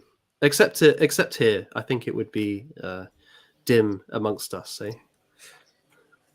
I didn't know. I'm the only known instance of a redeemed orc, I think. Oh, interesting. I don't think that's possible. Well, I'm very suspicious of you. Right, AM, on that note. Who skips down the cave troll's chain in order to get a better shot at its head? Legolas. Legolas. This is the most kind of action movie bit of the Lord of the Rings. Whenever Legolas is on screen, there's some kind of between him and over the top. his impossible getting on the horse when the wargs are attacking, and him skateboarding down the wall at Helm's Deep, or the Mummakill as well. Yes, him skiing down the Mummakill, and then of course eliciting the perfect joke, the best joke in all of the series. Going back to what we said earlier about Orlando Bloom breaking his ribs, I do wonder if the reason he jumped onto the horse when facing the walks and everything then was down to he just couldn't physically jump onto the horse because that was in the Two Towers. So I wonder if they had to edit that scene in a very clumsy, odd fashion because he was still unable to jump at that point. Yes, it's one of the rare mistakes in the film. I would have just cut it. It's very off-putting. There's no need for it. Yeah, there's no need for it. Doesn't advance anything. I have a theory though that we all know that The Hobbit. Some people love it, but I think a lot of the folks who love Lord of the Rings didn't feel it lived up to it. But a lot of The Hobbit is basically kind of the Legolas moments from the Lord of the Rings expanded out into half-hour segments, like the barrel scene. That's very, and then Legolas himself reappears, right? And he literally climbs up falling stairs. I know. That entire last film is just one long Legolas-esque sequence. I haven't, truth be told, I actually haven't. I've seen the first two Hobbit films. I haven't seen the third one. I would leave it. I know what happens in the third one, so it's not like a great shock. But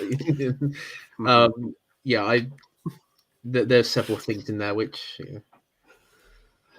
aren't we a part of this world? Well, no, you sure as hell aren't. Who are you referencing in particular? Oh, the elf, the female elf that follows Legolas around. Oh, that's the least of that film's problems. I think I would have loved it. I would have loved it if it was just 1 2-hour film. Just focus on the book. Of course, they couldn't leave well enough alone, could they? They had to make it into a Lord of the Rings prequel. I don't hate it. I'm just indifferent towards it. And I think I actually fell asleep during the third film. which is says something. You know, it's supposed to be a climactic battle, Mm. and the stakes are well. There's a kind of lack of tension in any of it. I feel, and I think that's the biggest indictment, that you didn't feel anything. I certainly came away just feeling nothingness. Well, And all of the criticisms you can ascribe to the third film in particular, the Return of the King, mainly the excessive battle scenes, just times that by 10 when you ascribe them to the third Hobbit film.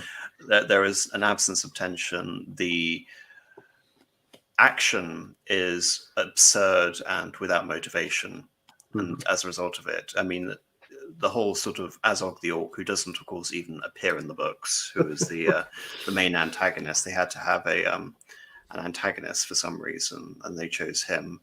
But that battle he has with Thranduil, I know, reading the books, it doesn't help.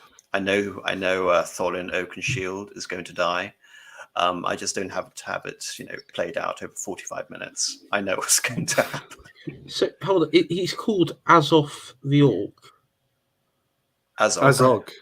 Azog. I thought it was Azov. I was going to go. Sorry, I might have been thinking of Russian history there. I was going to say we're going to student going to get MI5. This will be your segue to talk about Peter the Great.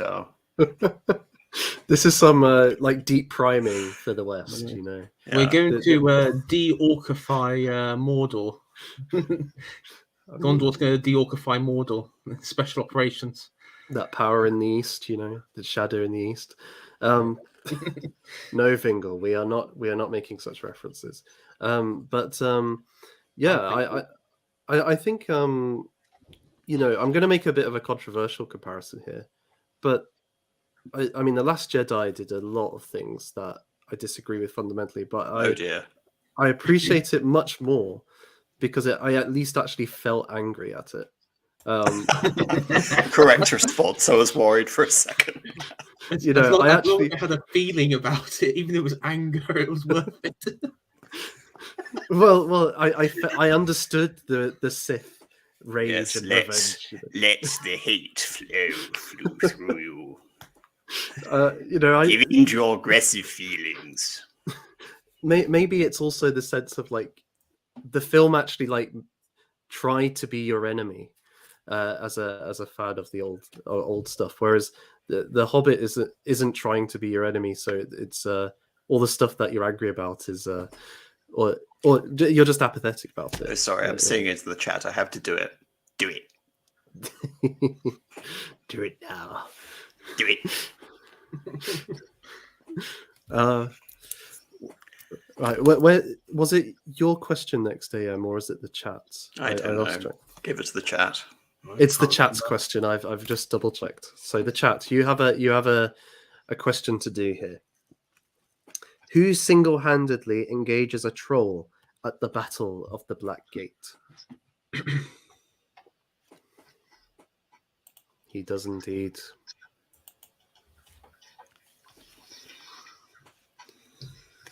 Speaking of which, in the original cut of it,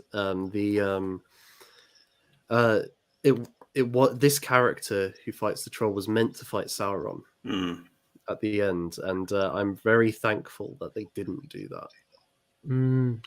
I've been seeing images go around online. I don't know if it's true or if it's just fake, but there was like images of Sauron in his I guess you could say earlier form, or some sort of physical form going around. But I don't know if those images are accurate or real images, or it's just fan made.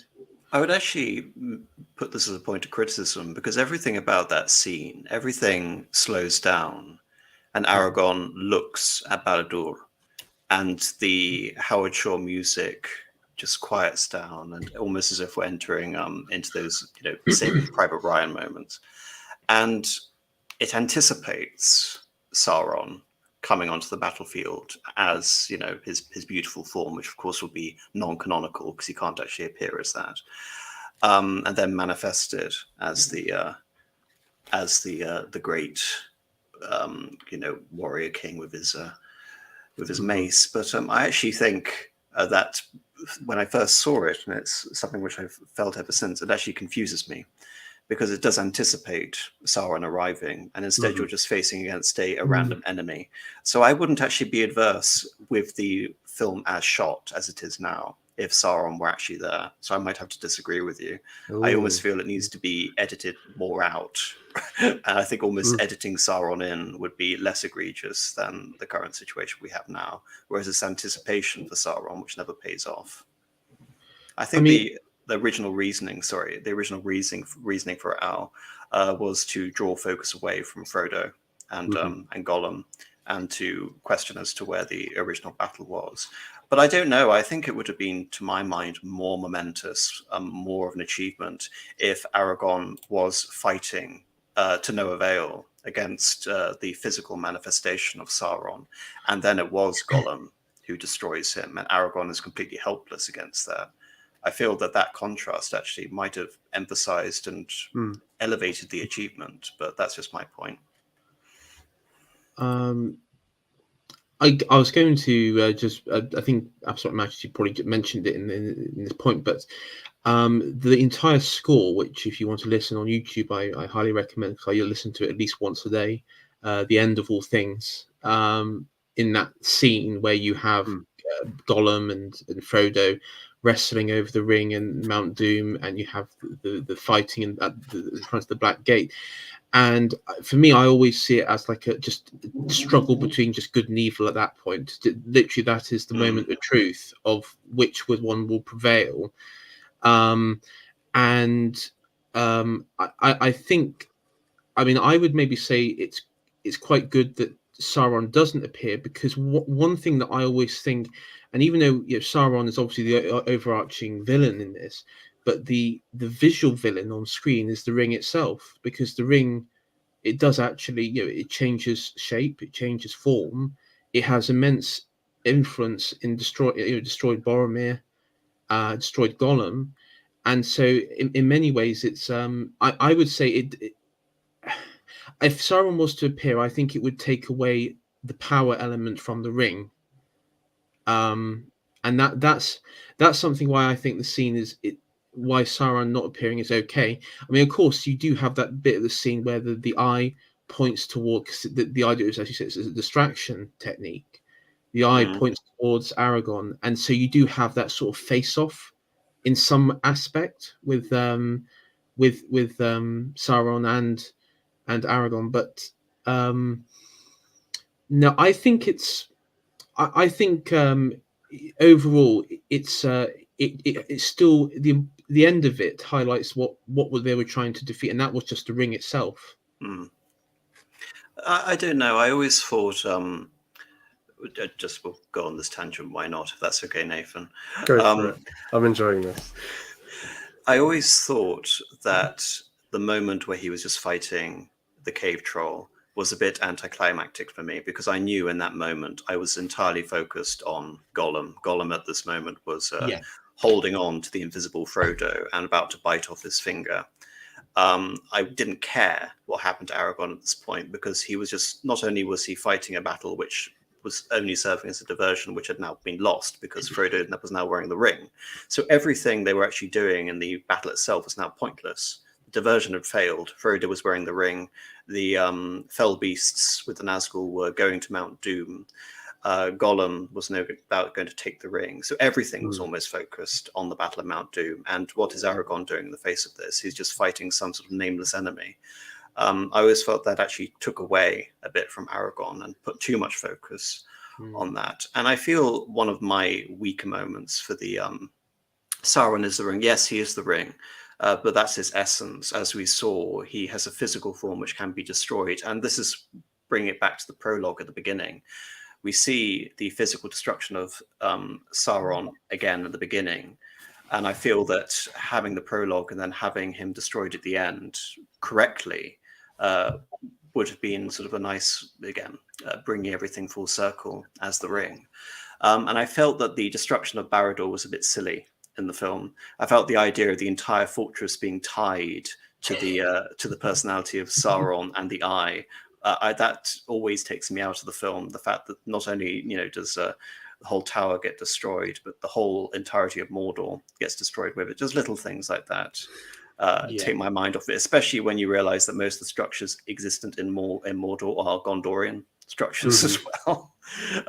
So little things like that, and the whole sort of thing being destroyed. Whereas I can completely understand visually the whole shock effect of Sauron there being destroyed and the ring being destroyed in front of him, and then having some sort of earthquake effect where his physical form is utterly obliterated. That to me would have made much more sense than actually just seeing the physical tower destroying itself. So that's just my point. I guess one thing that kind of jumps out to me is that if you didn't want to have Sauron as appearing physically at that point, maybe what you would needed to have done is have a character who Aragorn has previously met at various points and has actually struggled with or failed, or maybe at the Battle of the Pelennor Fields, but for whatever reason that character has to leave, but they see the battles lost, but that they overcame Aragorn or whatever.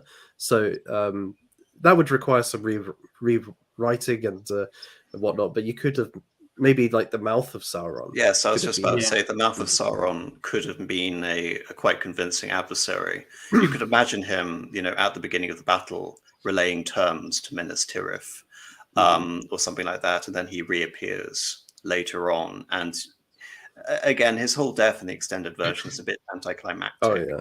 Yeah. To the point where it almost comes across as comical, the whole quick decapitation. So yes, there are elements. These always things which I've thought about the final scene, little ways to tweak it. But I definitely feel that it's a little strange to me. I've never particularly liked it, and the whole Mordor collapsing in itself when Sauron dies. I always thought that was a bit silly, but there you are. You also have I found it really interesting what you said, Shaitori, because I think we see a bit of a difference from the book in that the way the ring is destroyed is Frodo and Gollum fight and go over the edge together. So could be seen as this kind of good and evil split, whereas in the book, Frodo himself is defeated by the ring fully, and Gollum takes it from him and falls to his death. So it isn't so much Frodo as a personification of the good here. It's actually, despite all of their actions, a higher power has worked it all for the good. So that's an interesting symbolism, which is different. Because you did a stream on that particular point, Nathan. And one thing I watched, and one thing I was sort of sitting in a park, so I like to listen to some of your streams just sitting in the park by myself. Back and from work. But I was thinking to myself, in many ways, could it be the ring?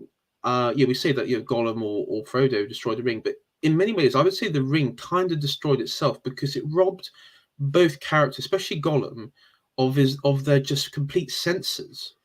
And so the pure corruption of both of them led to the fact that the ring would ultimately be tossed into the flames anyway.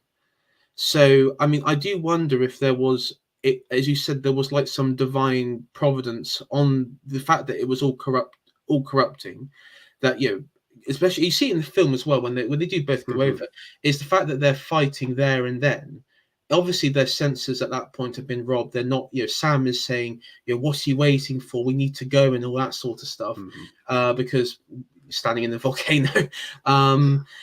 So I do wonder if, ultimately, the sort of grand narrative of it is that the ring just destroyed itself because it just kept on corrupting as it went along, corrupting people and then leaving them to when they were killed or what have you.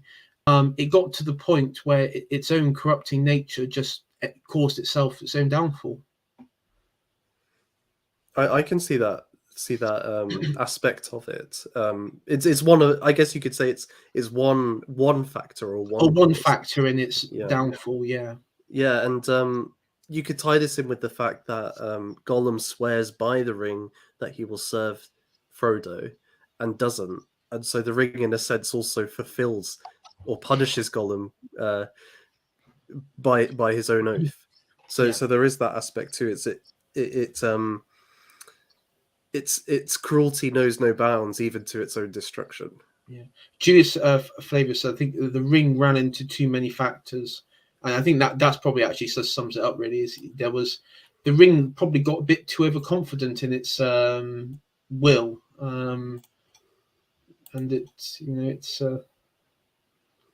I know it's just something I just always thought. Yeah, that there was the ring sort of did it to itself.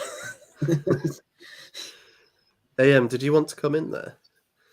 No, I think those points were good and rather comprehensive. I have nothing to add. Well, on that happy note, Shia Tori, I have a question for you, much lower than these deep, weighty mashers. What weapon does the cave troll first use to attack Legolas?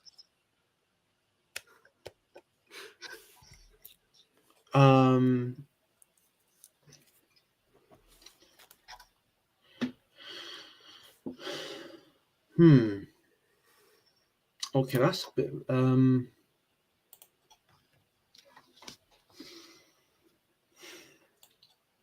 So I got my.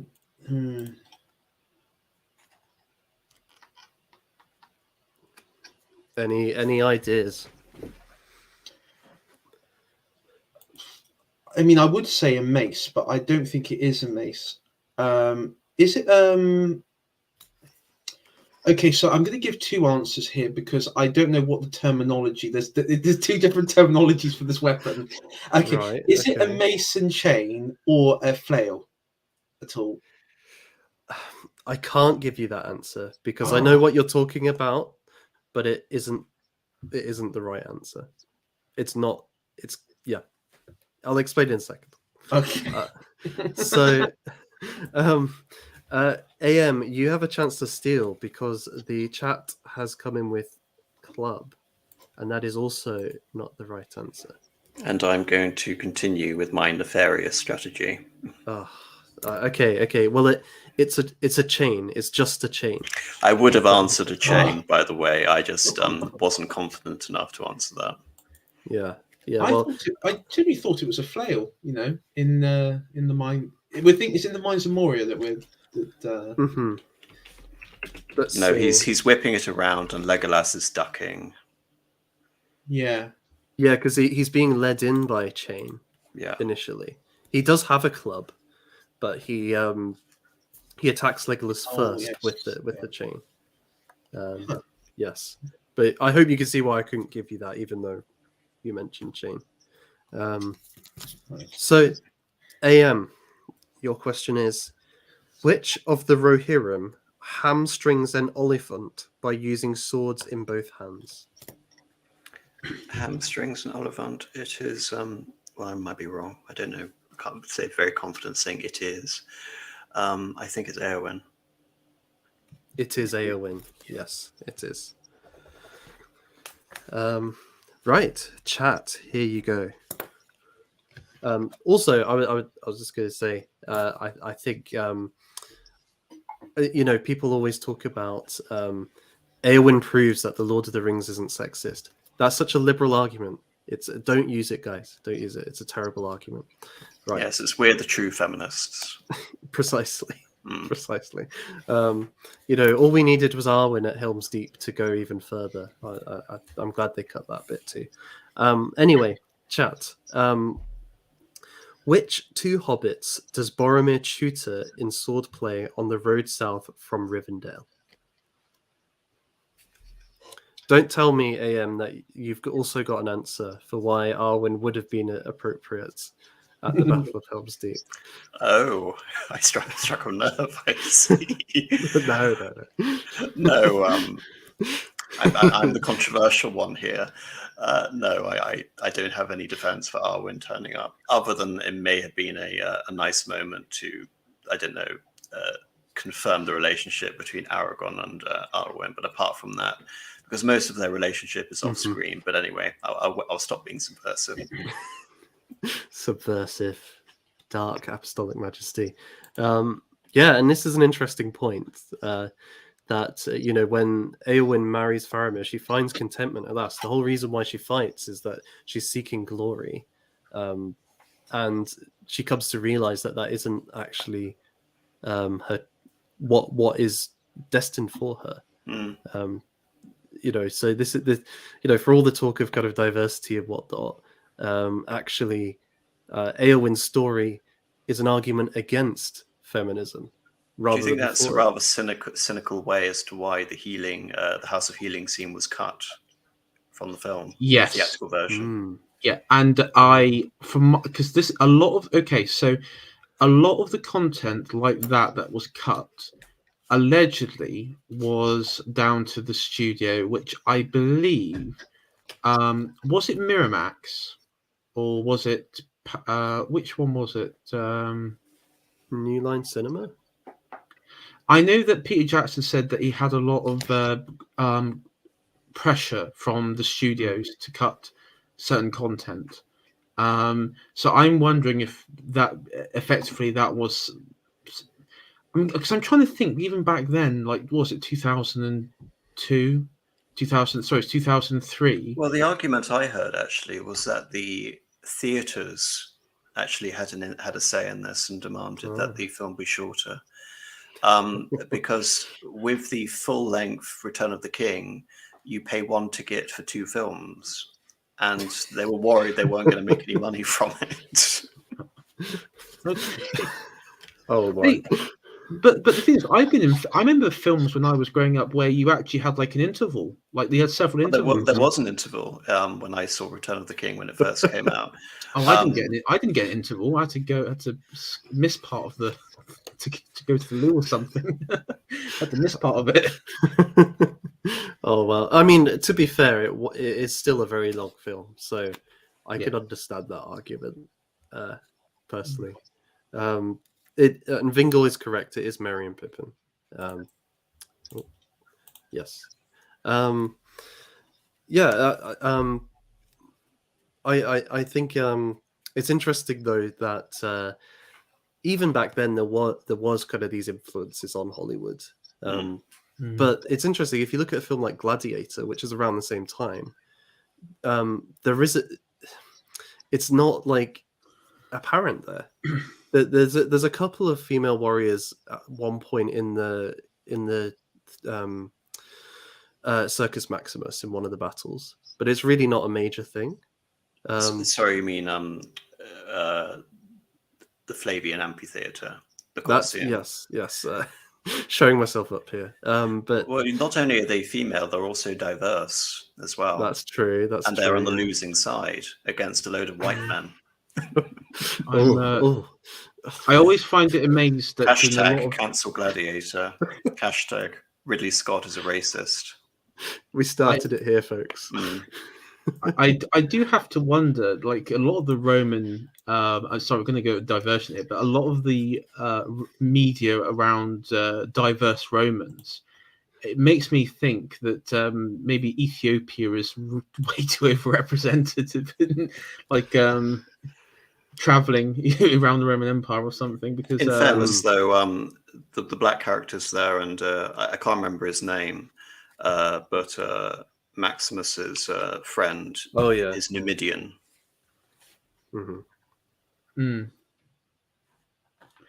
Well, that's what I was wondering, because a lot of like that you hear like the progressive talk about that black emperor. And it's like Berber. It's not. He wasn't really black. He was Berber. And if you actually look, because I've met Berbers. Is this supposed to be Septimus Severus? That's Septimus Severus, the famous one. The progressives love to talk about the Black Emperor, and it's like, well, he's Berber, and Berbers are quite white.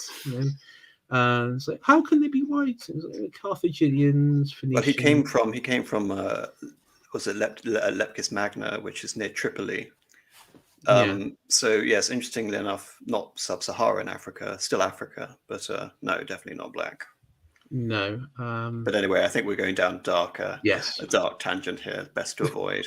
A very dark tangent. I mean, as I understand it, the big the biggest travesty is the treatment of Commodus, as I understand it.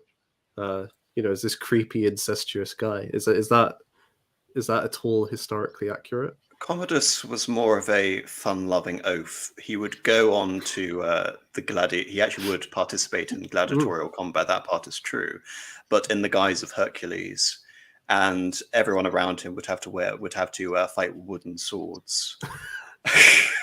I want to see that version of Gladiator. That sounds Yes, amazing. and he was murdered I think he was strangled in his bathtub after 12 years of ruling.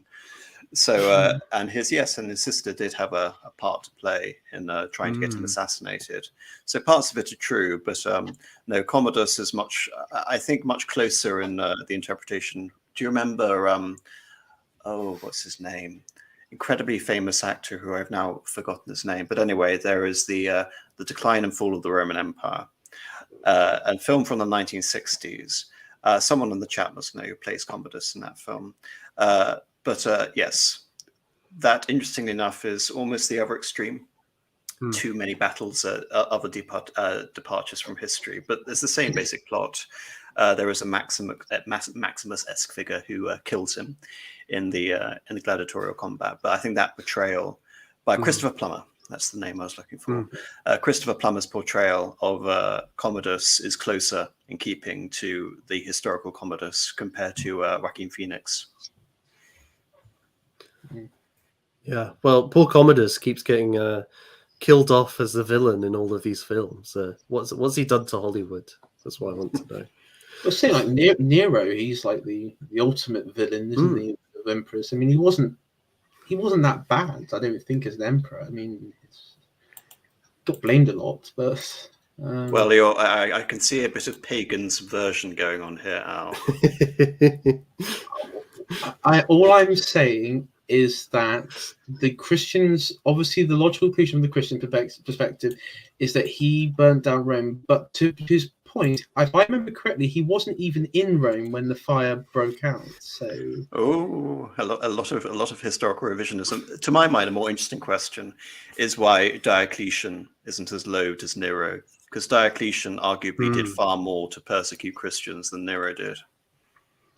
That is true. But one thing I know is that Diocletian, he was really late to the party when it comes to Christian persecution. Because if I remember correctly, Christian persecution was very prominent in certain provinces like around Marseille, in Italy, and in Rome, and obviously, and the various provinces around there. But in the eastern provinces, it was really down to individual sort of regional rulers and governors. It wasn't. I know Carthage and North Africa, you also had several sort of persecutions, but I think Diocletian was just late to the party. It isn't seen as a universal problem to the actual sort of integrity of the empire. The emperor who begins to institute imperial-wide persecutions is the Emperor Decius in the middle of the 3rd century, or almost literally the middle of the 3rd century, around 250. So Diocletian's persecutions is the last great attempt at destroying Christendom before we have the slightly belated attempt by Emperor Julian, who was with us in the chat, I believe, as well. But yes, I think we have moved so beyond what we were talking about. I blame you, Nathan, for bringing up Gladiator. It is all my fault. I appreciate that. One thing I was just going to say before we return to the quiz is that the Diocletian persecution is really an attempt to, as you kind of mentioned, a return to some kind of pure Rome or pagan Rome, and ironically, he destroyed the Principate as well. Right. Yeah. Yeah. But I feel like that spirit is amongst a lot of the pagans on the right. Even if they wouldn't go as far as Diocletian, it's that idea which is what they're articulating against Christianity. Well, I think the desire for Julian in particular was to transform Christianity from a universal sect, which was at odds with the idea of the emperor as Pontifex Maximus, bridge builder, and transform it into some sort of provincial Jewish sect. And if anything, one of Julian's strategies was to elevate Judaism at the expense of Christianity, such as his plan to rebuild the temple in Jerusalem, which was, interestingly enough, destroyed by a natural disaster. I do have to wonder though, because I know by the time of the 4th century at this point that much of, I guess you could say, the imperial cult, or what would continue in the imperial cult, was that at that point it wasn't so much that it was the traditional Roman gods were the prominent figures. At that point, paganism constituted in Rome, like gods like Horus, Serapis, Isis, foreign gods in many ways. If you were a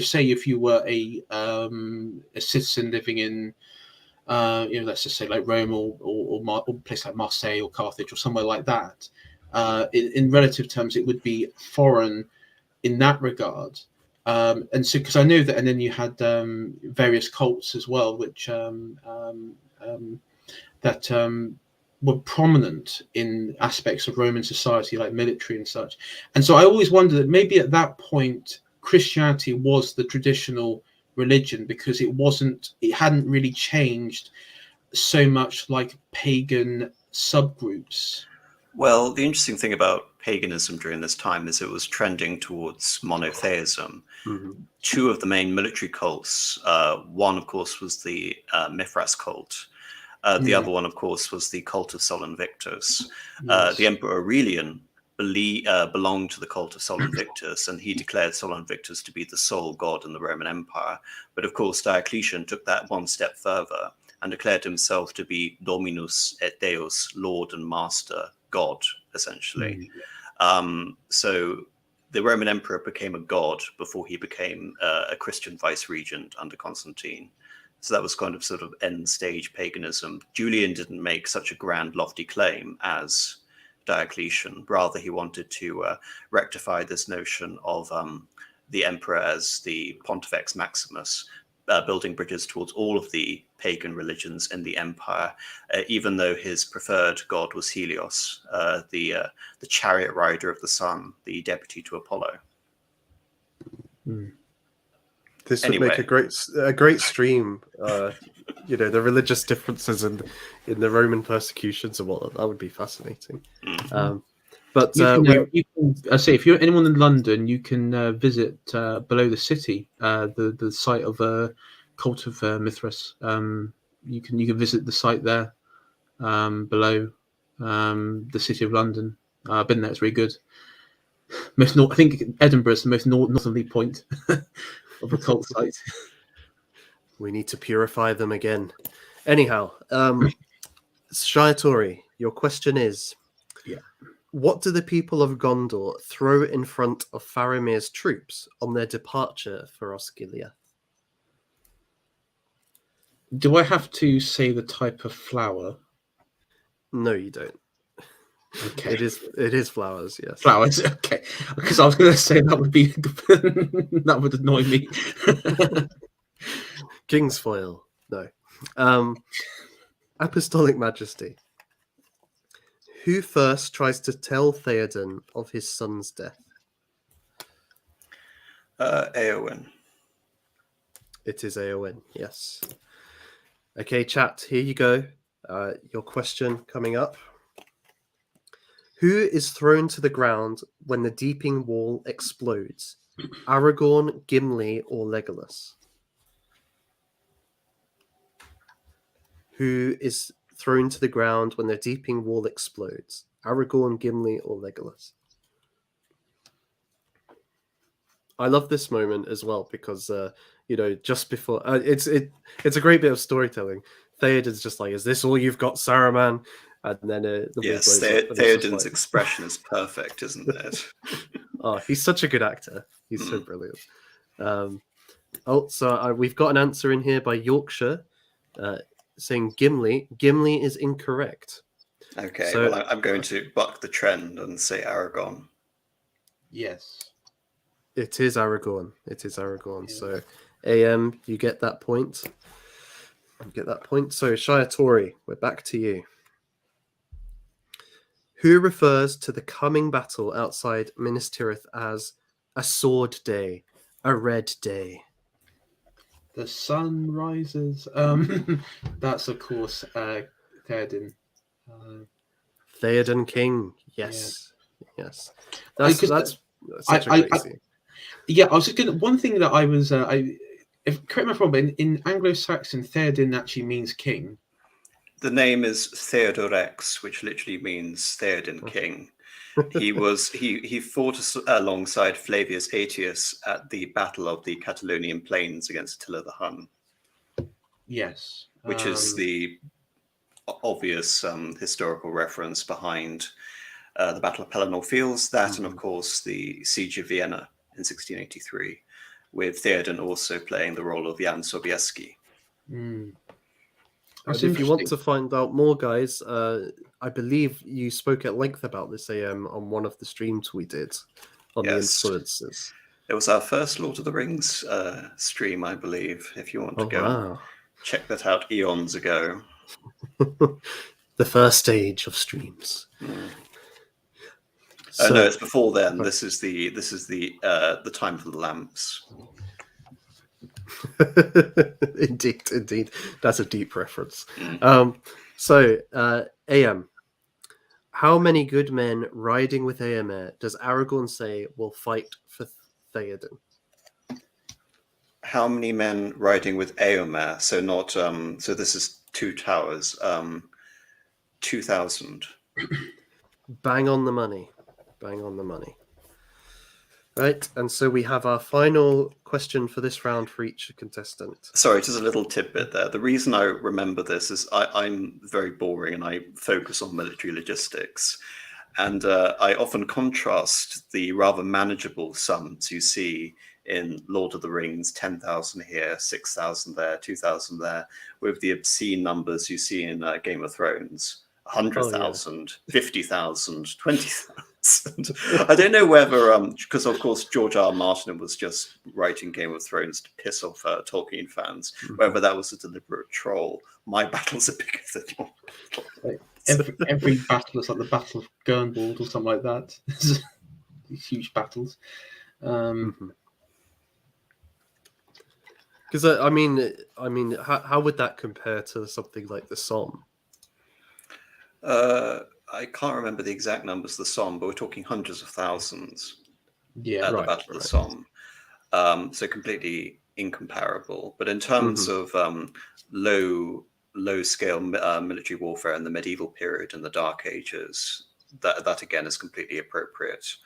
In the single thousands, sometimes the tens of thousands. Of course, in the Roman period, they were much bigger.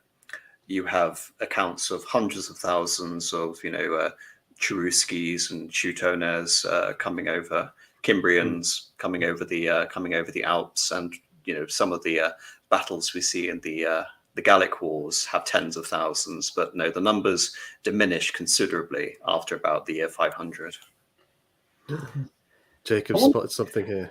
Yes, I do. I do actually. I made a point at this at one point on my Twitter account, saying that yes, the Dark Ages is actually a correct reference. My problem is people who misuse the term Dark Ages and extend it very liberally.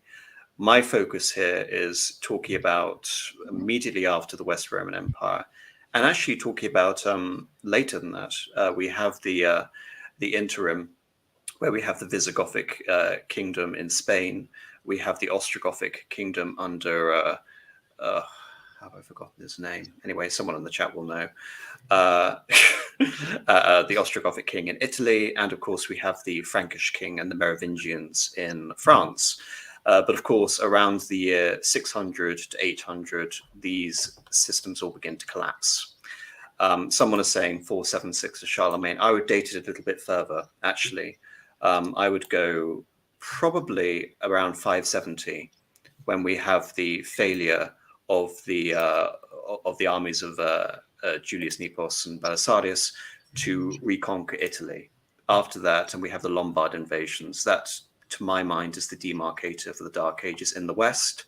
And of course, the Dark Ages is something very specific in the Eastern Roman Empire. It refers to, you can say, essentially the death of Heraclius in around 650, and ends with the solution to the iconoclastic woes and the rise of the Macedonian dynasty around 200 years later. So all I'm emphasizing here is use the Dark Ages appropriately. Don't use the Dark Ages to refer to everything before 1600, which is what a lot of progressives do. I've heard the term being banded around for the Dark Ages to be called, and I just found the term, I couldn't remember it, the Great Regression. I don't know if you guys heard that term before. Well, the Dark Ages has a specific contemporary reference. In Latin, it's Secalum Obscurum, and it references a particular era of papal history, among other things, where they were under the control of the Theophylacti, and the popes were notoriously libertine, to say the least, which was just after the collapse of the Byzantine papacy and before the Reformed papacy under the Carolingians and the Etonians. All of this is around the same time, so around 650 to about 850. I think the Theophylacti are a little bit after that, but I'm being pedantic here. Sorry. I was going to be saying one thing you find about many of the clergy at that sort of, that sort of time, during like the 7th and 8th centuries, because I've been doing a lot of reading on Saint Wilfrid, of course, very important English saint, especially for the formation of the Roman Catholic Church in England as away from the sort of Celtic variation, is that when he went to Lyon, when he met the bishop there, the bishop was pretty much a warlord, would raise his own armies and try to convince him to marry off his daughters to him and get him to stay. It's quite interesting reading that sort of, especially in the Frankish realm, how bishops operated, because they were very different from the post-Gregorian Catholic Church. So so very, very different sort of people. I mean, in many ways, they were just a continuation of that Western Roman structure, just without the, I guess, a national control of secular powers. I guess it's just something. Reading it's really funny because it almost sounds like Saint Wilfrid implies that like the Bishop of Lyon is one of the most powerful people in that region, like in southern France at that point when he's there, and that all the Franks, the Frankish princes and the are aware of his importance at that point.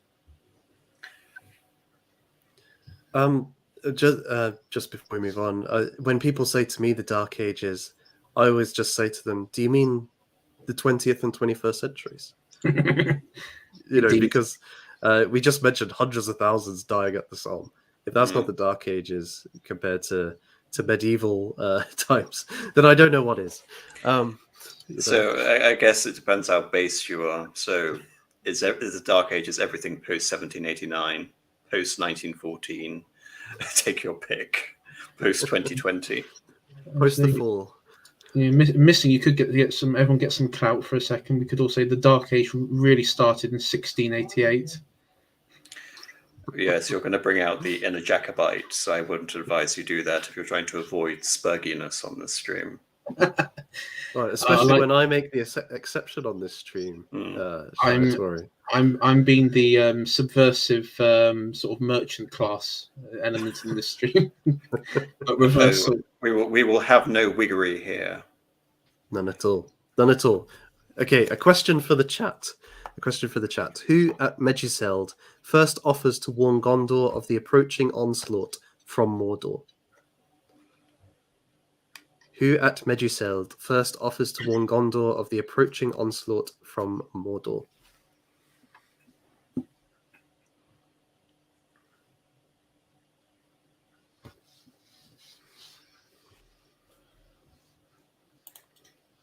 We're getting one answer here from Julius Flavius, Emperor, regarding when the Dark Ages begins.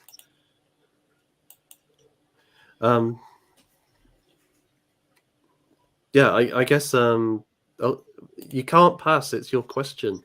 You can only pass when you're trying to steal, Fingal. You don't lose a point for this. Don't worry.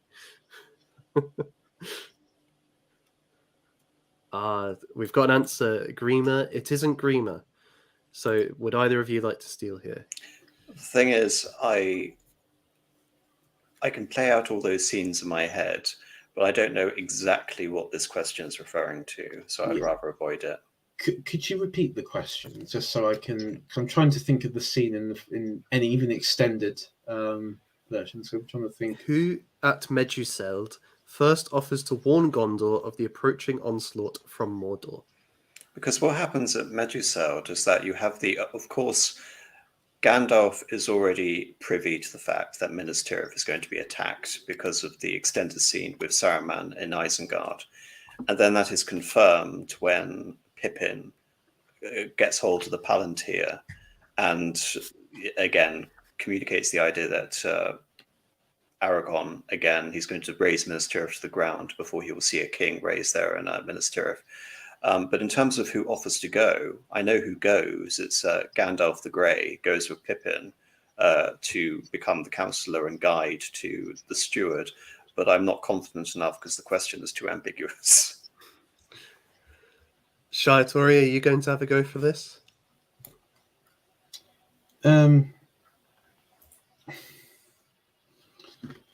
Ooh. You don't have to if you don't want to. Ymir, Lord of the Mark. It isn't, I'm afraid. So you're losing a point here. Oh, okay. It is in fact Aragorn. Oh, okay. Oh, is that the scene where he comes back and runs in and says Gondor calls for aid? No, I think it's earlier than that. It's earlier than that, and I think at that point Gandalf says your path, something akin to your path is on a different road, or yes. It kind of gets. There's a kind of hint of the paths of the dead there, but it's not fully explained. I can't remember the exact context, but it's well. At least my reasoning was sound in avoiding the answering that question. Yes, indeed. So I'm just going to put those scores in. Let's see, what was that round? Warfare. I wish you hadn't have tried that question, Shaitori. Oh, you were no. doing so well. You were doing so well.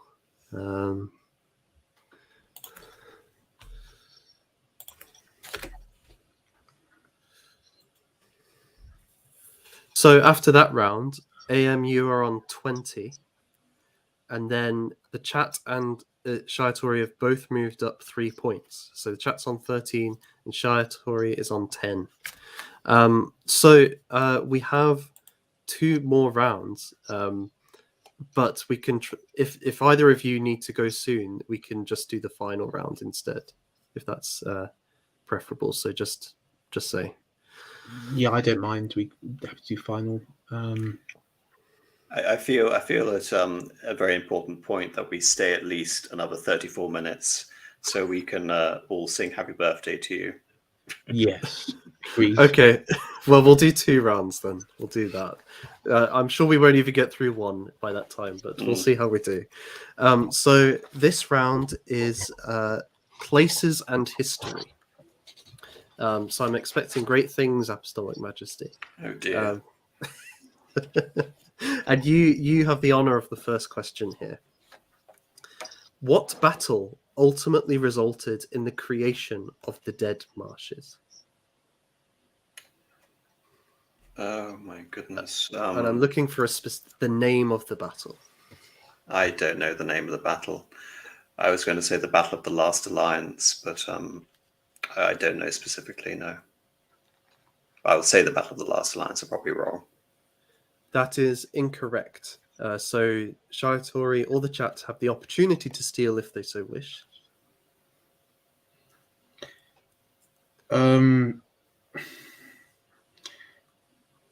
You know, I know it happened in the Second Age.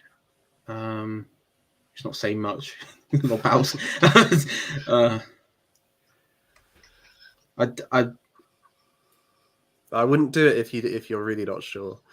Yeah, you'll be on -1 for the round. That would be a bad start. Is it Is it the Battle of Dagrod? Dagrod, is that it? You're so close. You're so close. But I can't give you that. I'm That's the only thing that and comes to mind. you're so close. I'm just going to give the chat a second just to see if anybody says anything there. But I'm afraid I'm going to have to take a point off for that. Irenion has answered. Irenion, that is correct, Irenion. Daggerlad. You were so close there. I think it's the War of the Last Alliance. Yes. Yes. Well, my second age law isn't up to snuff. Nathan Hood and I have only just got to the end of the first stage, so I'm going to be having to prep all the more after this disgrace. Indeed. So, chat, you now have a chance to build on your point here, and the question is, what race of beings taught the trees to speak according to Legolas?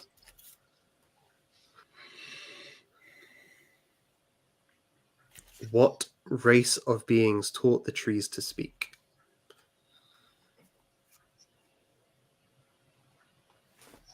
Yep, and we've got two answers there, Arenion and Vingle with the elves. That is also correct. Well done, guys. So, Shaitori, here we go. Where does Saruman say the fall of the world of men will begin?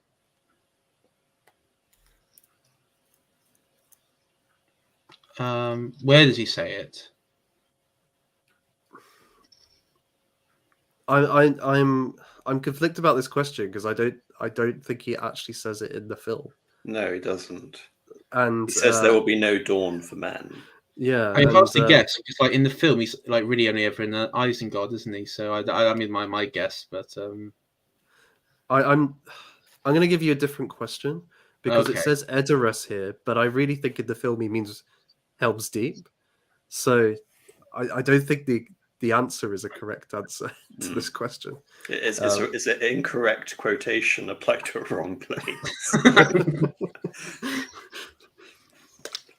So I think that's fair to give you a different question. Okay. What high hill is topped by the ruined watchtower of Amun Sul?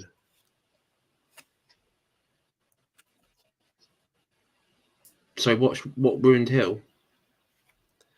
What high hill is topped by the ruined watchtower of Amun Sul? Aaron Neon is saying that he does in the extended version. So anyway, we've got a different question now. Okay. Yeah, I'm going to do pass because I don't know. Okay, well, it's open to AM or the chat to guess this. Sorry, could you repeat the question?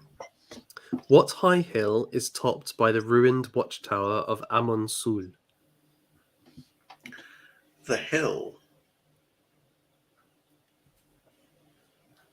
Okay, I think this is maybe a trick question, so I'm going to avoid it. Okay. I'll repeat it for the chat, for Vingle. What high hill is topped by the ruined watchtower of Amun Sul? Vingle's got it. Weathertop. That is correct, chat. Now, the reason I say it's a trick question is because Amun Sul is the hill. Weathertop is the fortress. So the card is wrong again. Yeah. Yeah, Erenion is saying the same thing. These questions are proving suspect. We'll see how we go with the next one. Apostolic Majesty, I believe it's your turn again. What weapon did Elrond wield in the Battle of the Last Alliance of Men and Elves? Sorry, could you repeat that? What type of weapon did Elrond wield in the Battle of the Last Alliance of Men and Elves? What battle did Elrond wield? Oh my dear, I'm so sorry. No, it's not the battle name. It's just what weapon did he wield? Yes, I know the answer. I know the question. Sorry, I don't know the answer. No, unfortunately, I don't know. I don't think it's ever said in the extended version either. You do see him with it in the. You see him with it, but it's never mentioned. I mean, I would have thought to make this quiz playable, it would have to be mentioned at least once. Like we mentioned, Hama was mentioned once before he was eaten by a warg. No, I don't know. It's not a name of the weapon. It's just the kind of weapon. Oh, it was a sword. Yes, yeah, it's a sword. It's a sword. I didn't want you to lose a point because of not. Yeah, it's a poorly worded question. Yeah. Whoever was in charge of this category needed to be sacked. Okay, what was the type of weapon, not the name of the weapon? Because the name of the weapon is isn't it Had Fang or something like that? Because doesn't Erwin use it? Arwen Hard Fang. Am I getting that right? Or I was making that up? I've just looked it up. Yeah. Oh, that's some deep lore. Yeah. Well, that would have been a great answer. They should have had that instead. I think that's what they were trying to word it, like get it as, but okay. An assault weapon with no bump stock. Right, chat, here is your question. How many days' ride is Minas Tirith from Dunharrow? How many days' ride is Minas Tirith from Dunharrow?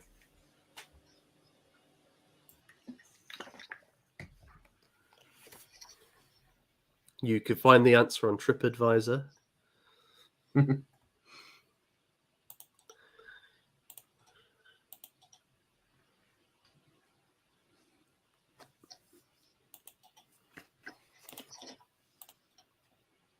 I suppose that's one unfortunate thing about the films is it kind of truncates the space of Middle Earth in a way, so that you don't really have a sense of it being a three-day ride, and Julius Flavius has just got it 3-day ride. I don't know. I think in fairness, the film they probably do it as much justice as they could. I mean, we have Gandalf riding, we have the passage of the day, we have Gandalf saying we have just passed into the realm of Gondor. So there is clearly a passage of time, and I actually like the fact that the film segments all of the places, so you do feel the distance. For example, when they're tracing across Cahadras, or they're going back through Moria, and they're going back to Emon Wheel, and they're all stuck in the labyrinth, and then they go across. So no, I think the film does quite a lot, utilizing the scenery to really demonstrate the space. Of course, Game of Thrones has the complete opposite problem. Is it Elder Scrolls, which when we do our stream on the Elder Scrolls, we're going. That's a problem. I think I raised on my stream is that the scale. Yeah. Because Elder Scrolls in the lore and the book is the actual scale of Tamriel is this huge continent, and to travel from like Solitude to Windhelm in the lore world takes several months. Well, they tried that, didn't they, with Daggerfall? And I can understand why they didn't repeat it. Well, you see, Daggerfall, the population of Daggerfall is about 100,000. And if you were to, because it's one of the largest cities in High Rock, if you were to calculate, some online autist did a calculation of that based on population numbers, and then say, well, okay, if you work on the old like 95% or 90% of the population is in High Rock as rural, which they sort of allude to, that the majority of the population live in the countryside and very few live in cities.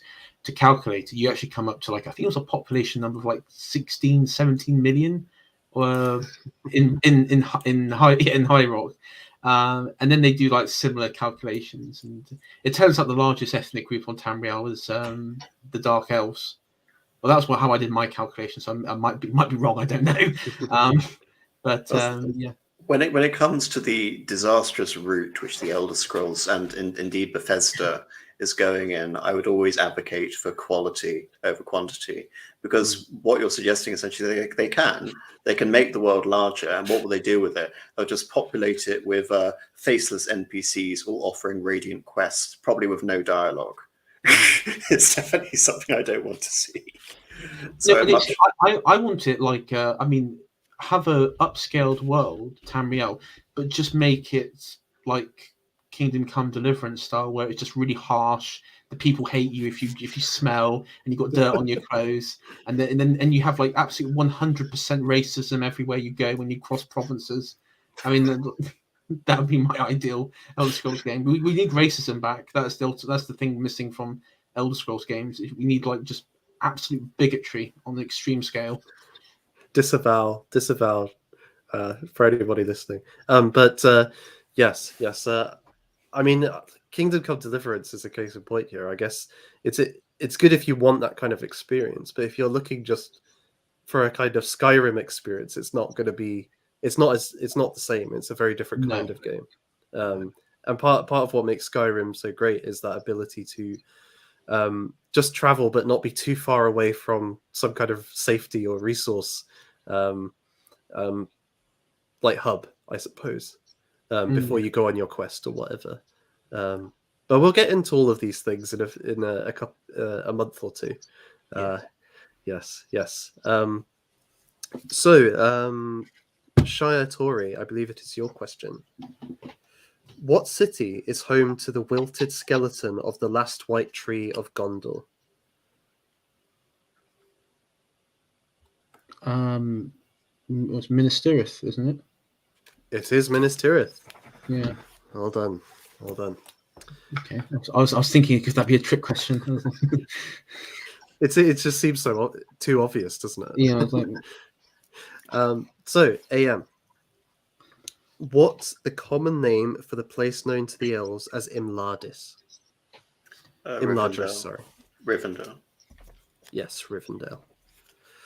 Okay, chat, you're back up. How many members of the Fellowship eventually enter Mordor? How many members of the Fellowship eventually enter Mordor?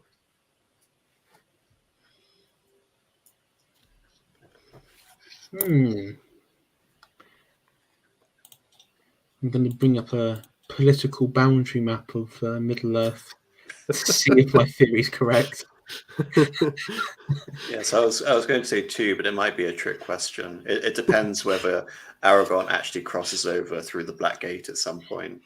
It depends if if Sauron actually moves sovereignty beyond the Black Gates, like he does like a Putin and he just takes a bit of land. This is mine now. This has always been part of Mordor. What are you on about? Ithilien, you know. Well, we've got 2 here, and the card says 2. But you could even have a stronger argument for more, because, as Yorkshire points out, Gandalf does fly in there at the end of the movie. Yeah. So he comes in, to be incredibly pedantic, he comes in as Gandalf the White, not Gandalf the Grey. Mm-hmm. Yeah, so I think I'll give the chat that answer. I think that's fair.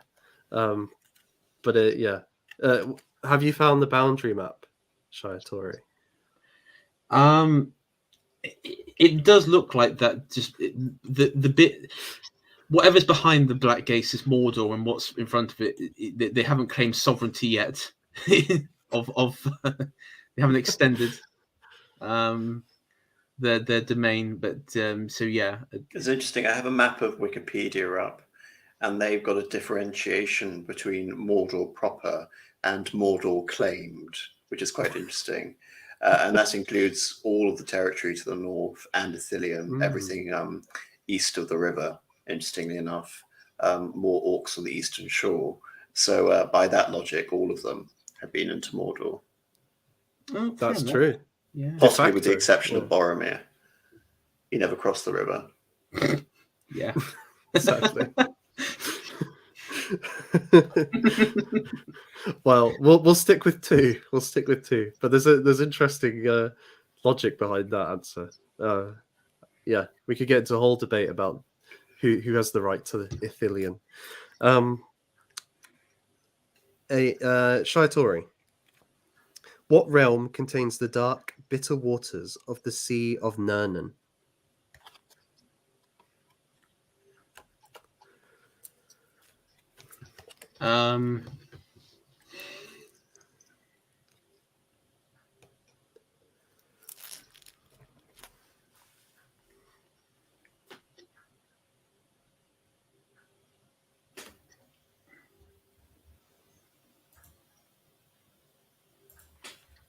You know,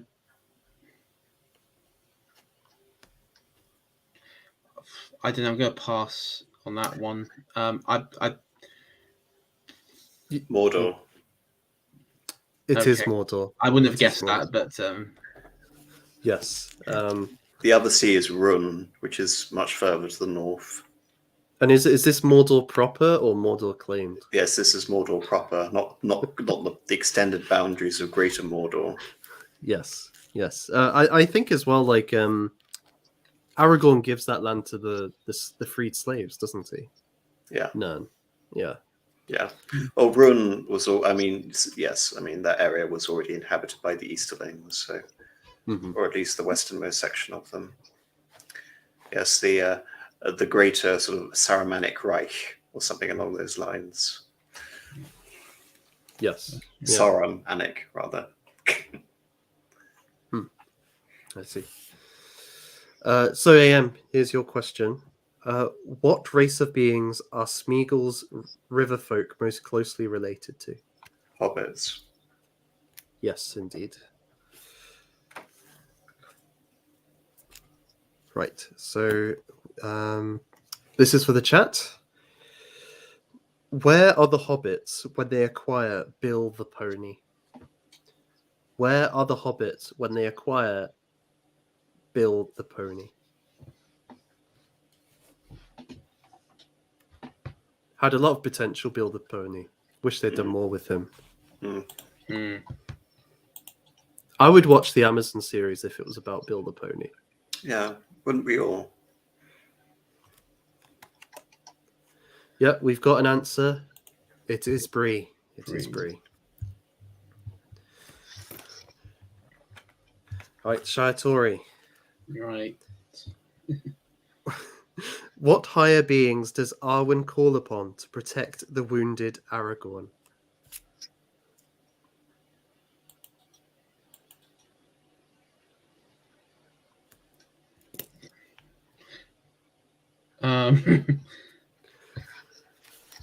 Right.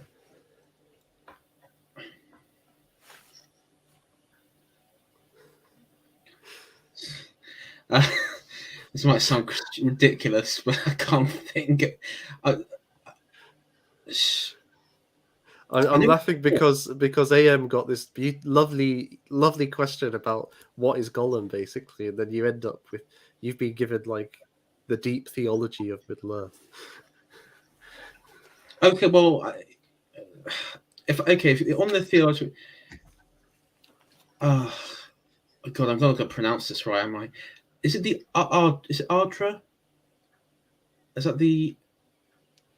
That's not the answer, I'm afraid. You're getting your lines crossed, Al. That's a cross between Vala and Adra. It sounds like. At this point, I'm just getting Elder Scrolls and mixed up into this. At this point, I can't really think. So that would be my answer, Nathan. Vala. It is the Valar, yes. Yes. When we come to the Skyrim quiz, you're going to be like bossing it, Shiatori. That's all I can say. I don't know. I'm quite good on my Elder Scrolls. Or I think it'd be a bit more competitive, but could you define Magna Gi for me? Moving on very quickly. You'll get your answer. AM, what realm is ruled from a throne room with two thrones? Gondor. Yes, although so whoever wrote this round did it's not a throne. It's a steward's chair. And also, they say Minas Tirith. Yeah, That's not a realm. Maybe they're talking about the rump Gondor now that everything else has been taken. the county of Minas Tirith. Yes, and Prince Imrahil is a rogue elite, and he's broken away from the authority of the steward. In fairness, the prince isn't referenced at all in the story. So as far as Gondor is concerned, there is just Minas Tirith and Osgiliath.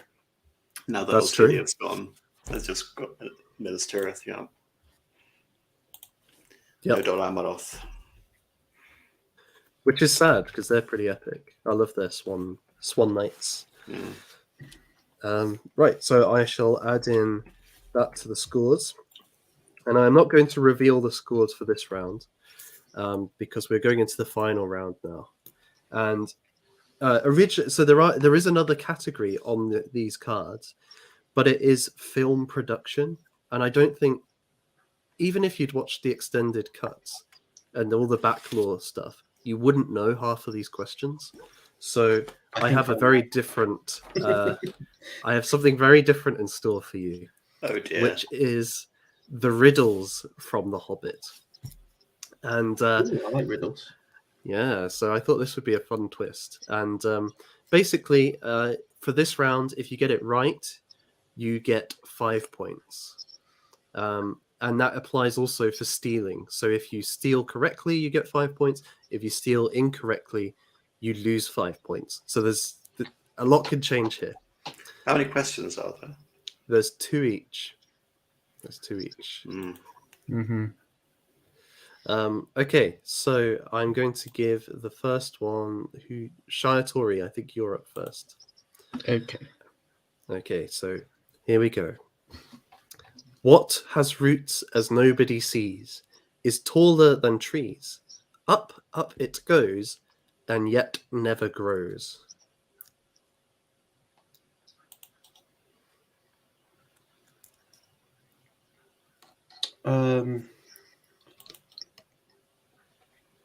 Because there's 3 mountains. That's it. Mountains. No, I'm sorry. The chat. There should be a prohibition on the chat mentioning anything until someone has answered their question. I'm sorry.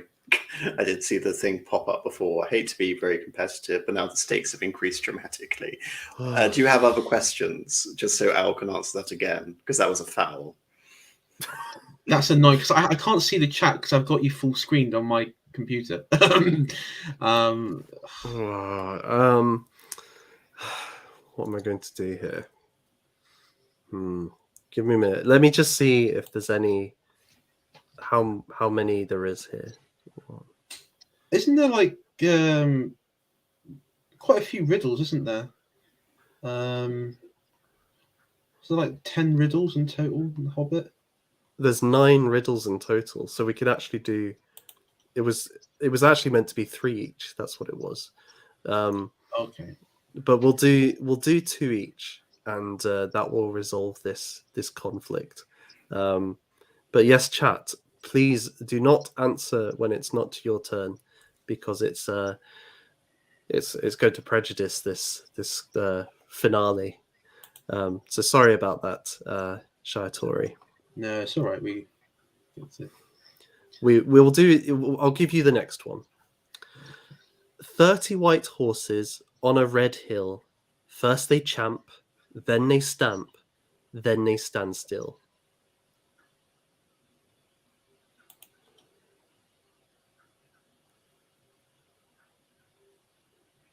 Mm. I do remember this one, and I think it's teeth.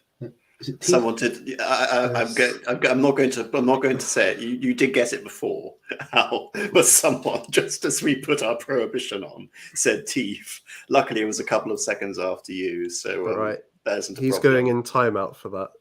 Yeah.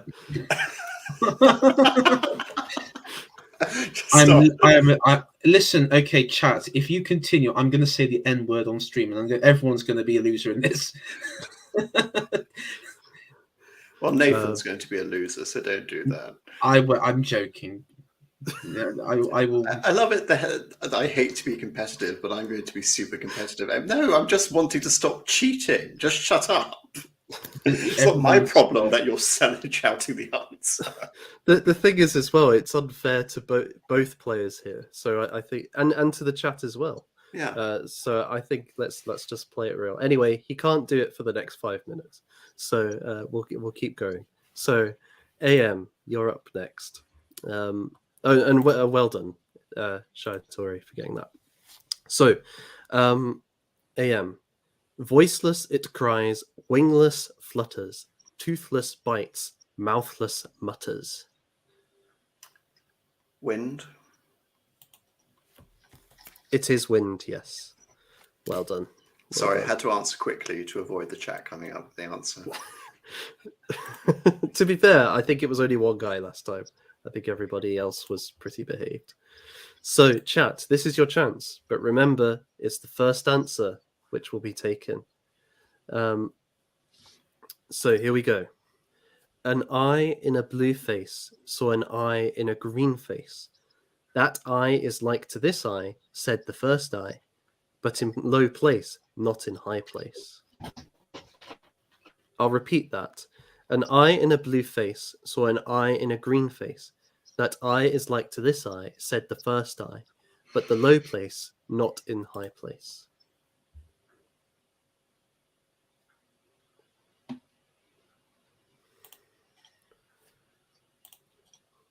This is tense. It's a good riddle, this one. So we have what did we have here? We've kind of got two. Well, this is the first answer that we've got, the sun. This is half of the answer. There's another half. So I'm going to give 2.5 points for this because it would be unfair to give more time on that point. So I think 2.5 is a fair reward for that answer. It's sun on daisies, an eye in the sky and an eye on the floor. Very good. So, AM, here we go. It cannot be seen, cannot be felt, cannot be heard, cannot be smelt. It lies behind stars and under hills, and empty holes it fills. It comes first and follows after, ends life, kills laughter. Dark. Was that you, AM? Sorry, did you hear me? Sorry, I must have said very, very quietly. Dark. But this was Shia Tori's. Go. Sorry, you said AM. Or did I? Oh, Yeah. well, okay, that's fine then. That's fine. Sorry, I'm getting all confused now. That's all right. All right. Sorry. We've got a few riddles left, haven't we? Oh, we've got plenty. Yeah. Oh, no, I'll give that'd you just that be my one, second AM. riddle. That's Yeah, me that's over yours. with. Yeah. Yeah. Was that the right answer, by the way? That's the one I've got here. Okay. I mean, I can check the book if I can find it. If we, yeah. Let I me think it is see. dark. Is it dark or time? No, it is dark. I remember it from the book. Yeah, it is dark. I'm 90% certain because I do remember from the book as well. So Let's see. Time doesn't fill holes, darkness does. yeah, exactly. End dark. life kills laughter. It's dark. Dark. Yeah. Yeah, that's what it must be. But I'm just going to double check the book just so everybody can be clear. Wow, this has got real intense. No, I remember the time riddle. It's not the time riddle. You know, Is it kills darkness? kings, brings mountains down. It's something akin to that. Or darkness? If it fills void, darkness. It's I can't dark. read it. Thank you. Shut up, chat. Page 80 of The Hobbit, edition, second edition, 1951. If anybody wants to check that out. Okay, so this is taken a really intense turn this round. I thought the riddles would be the fun round. Okay. Oh no, I'm having fun. Just the chat is being very subversive here. Right, Shia Tori. It's definitely you this time, right? Shia Tori. Alive without breath, as cold as death, never thirsty, ever drinking, all in mail, never clinking. You see, I do remember this one. This is fish. It is fish, yes. Well done. And well done for getting in quickly. Right. Chat, this is your one. No legs. I love it, Vingle. Sorry, the first thing that comes up. Vingle, I'm going to have to put you into the timeout, I'm afraid, Vingle. Shocking behavior.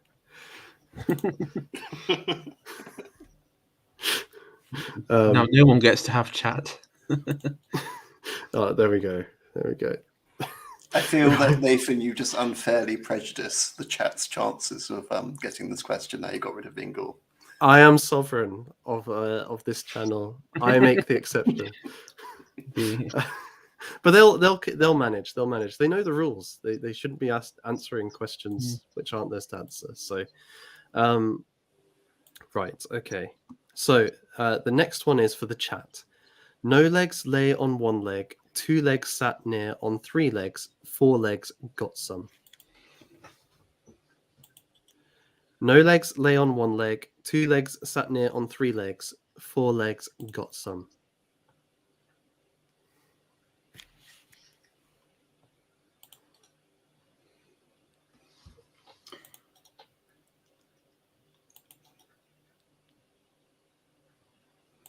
So I see an answer here, but this is a guy who's been trolling the whole stream.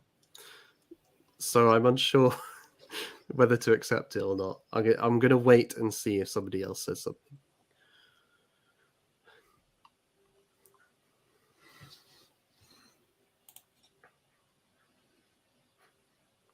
Yes, this is the correct answer.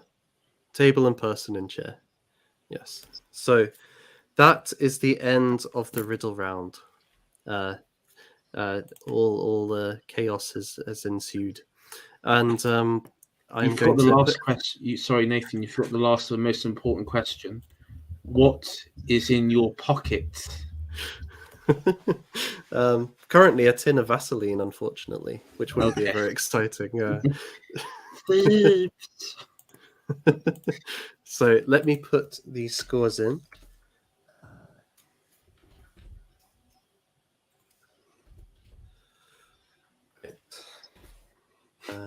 Seven.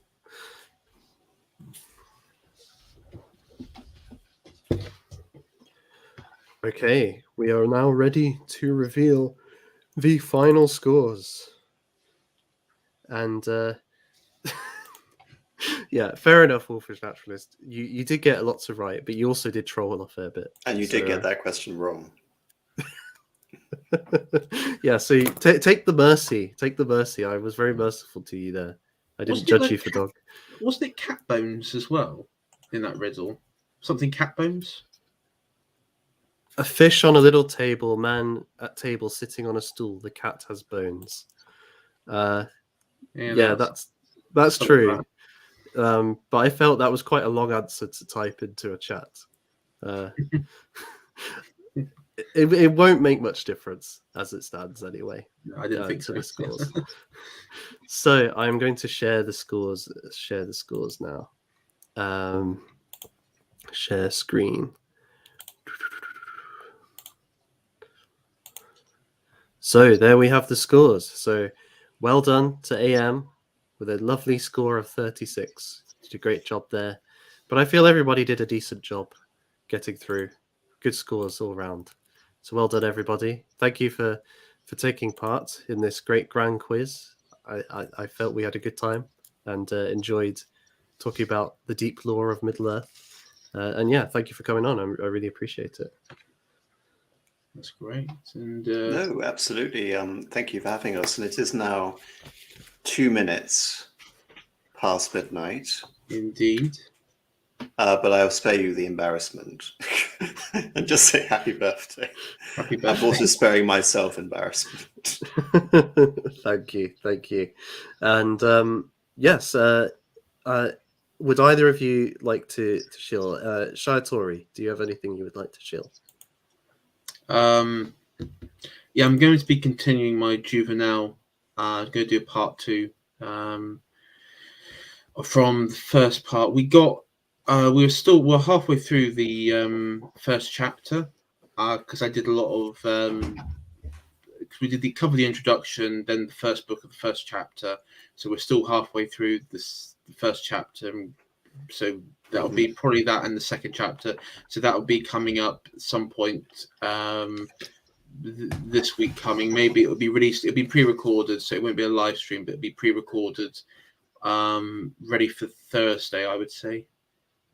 Excellent. We'll look forward to that. And of course, in June, you'll be coming on onto this channel with AM Oh and yes. Galumba for the.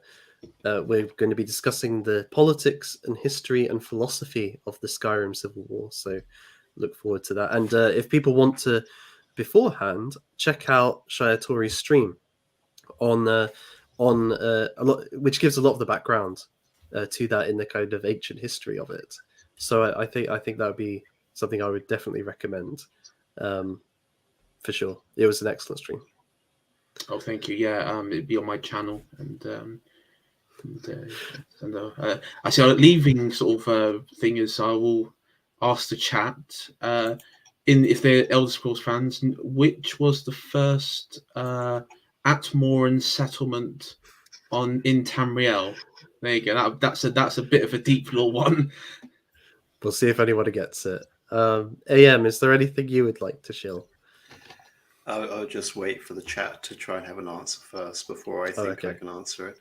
No, I don't have anything to shill. Just thank you very much for inviting me on. And yes, it's been fun. Hopefully I didn't ruin anything by being pedantic about sticking to the rules. Oh, no, a good bit of competition is always good. And I think the people should watch out for your stream on Friday as well. I know you'll be doing you've got the Tolkien ones every second week, and then there'll be things popping up for people to watch out for, right? Absolutely. Yes. And oh yes, Fingal. No hard feelings on being timed out. I am just too powerful. And thank you for the happy birthdays, everybody. Is this the answer? Oh, he's asking what you're asking us, Shayatori. Yes, so this is in the Elder Scrolls universe, the first Atmoran settlement in Tamriel. No, that's not the correct answer.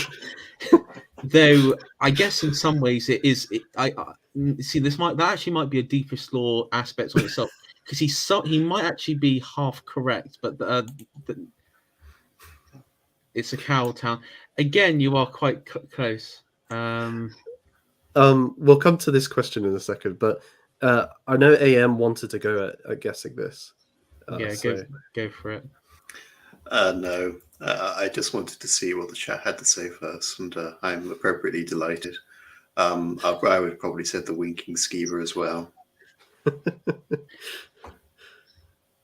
Go on, Shayatori, what's the answer? Okay, so the answer is, and this is in canon, from my understanding, so I don't think it's been changed at all, but it's Sarthal, which is then destroyed by the Snow Elves, which then leaves for Ysgramor and the companions to turn up and commit Boogaloo against the Snow Elves. Yes, you have that wonderful little thing where you're stuck behind Tolfdir as he's explaining all to you as you're going down into the depths. In the infamous Night of Tears. Yeah. And please don't touch anything. Does he say that?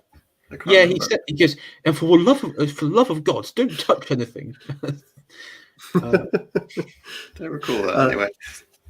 I mean, that's anathema to the whole point of Skyrim. You end up collecting and touching everything in the game. Maybe it's a meta reference or something. We do have a question here from Wolfish Naturalist. Do you find any compelling comparison with the magic sword Tyrfing and Anglakel? Does anyone have any thoughts on this? Wasn't that someone trolling our conversation? Oh, right, okay. I'm trying to be so nice as well. We were discussing Turin Turimba. Yes. Yeah, well, obviously Anglakel, but alas. Well, on that fun note, thank you all for watching. It's been great. I've really enjoyed the stream, and I think the chat showed themselves well. And thank you to my two guests. It's been a real privilege to have you both on, and it's been a good time. And just for myself, folks, if you haven't seen already, I did a video a couple of days ago on C.S. Lewis and his analysis of what he calls the therapeutic state of the modern West. And in a couple of weeks, time, I will be doing a stream with Radical Liberation, Mrs. Radlib, and Amy from Woman's Hour, Gagging for Lit. We'll be going to be looking at That Hideous Strength again, but this time with the focus on relationships between men and women. So it should be very, very interesting. So till then, God bless you all and have a good night.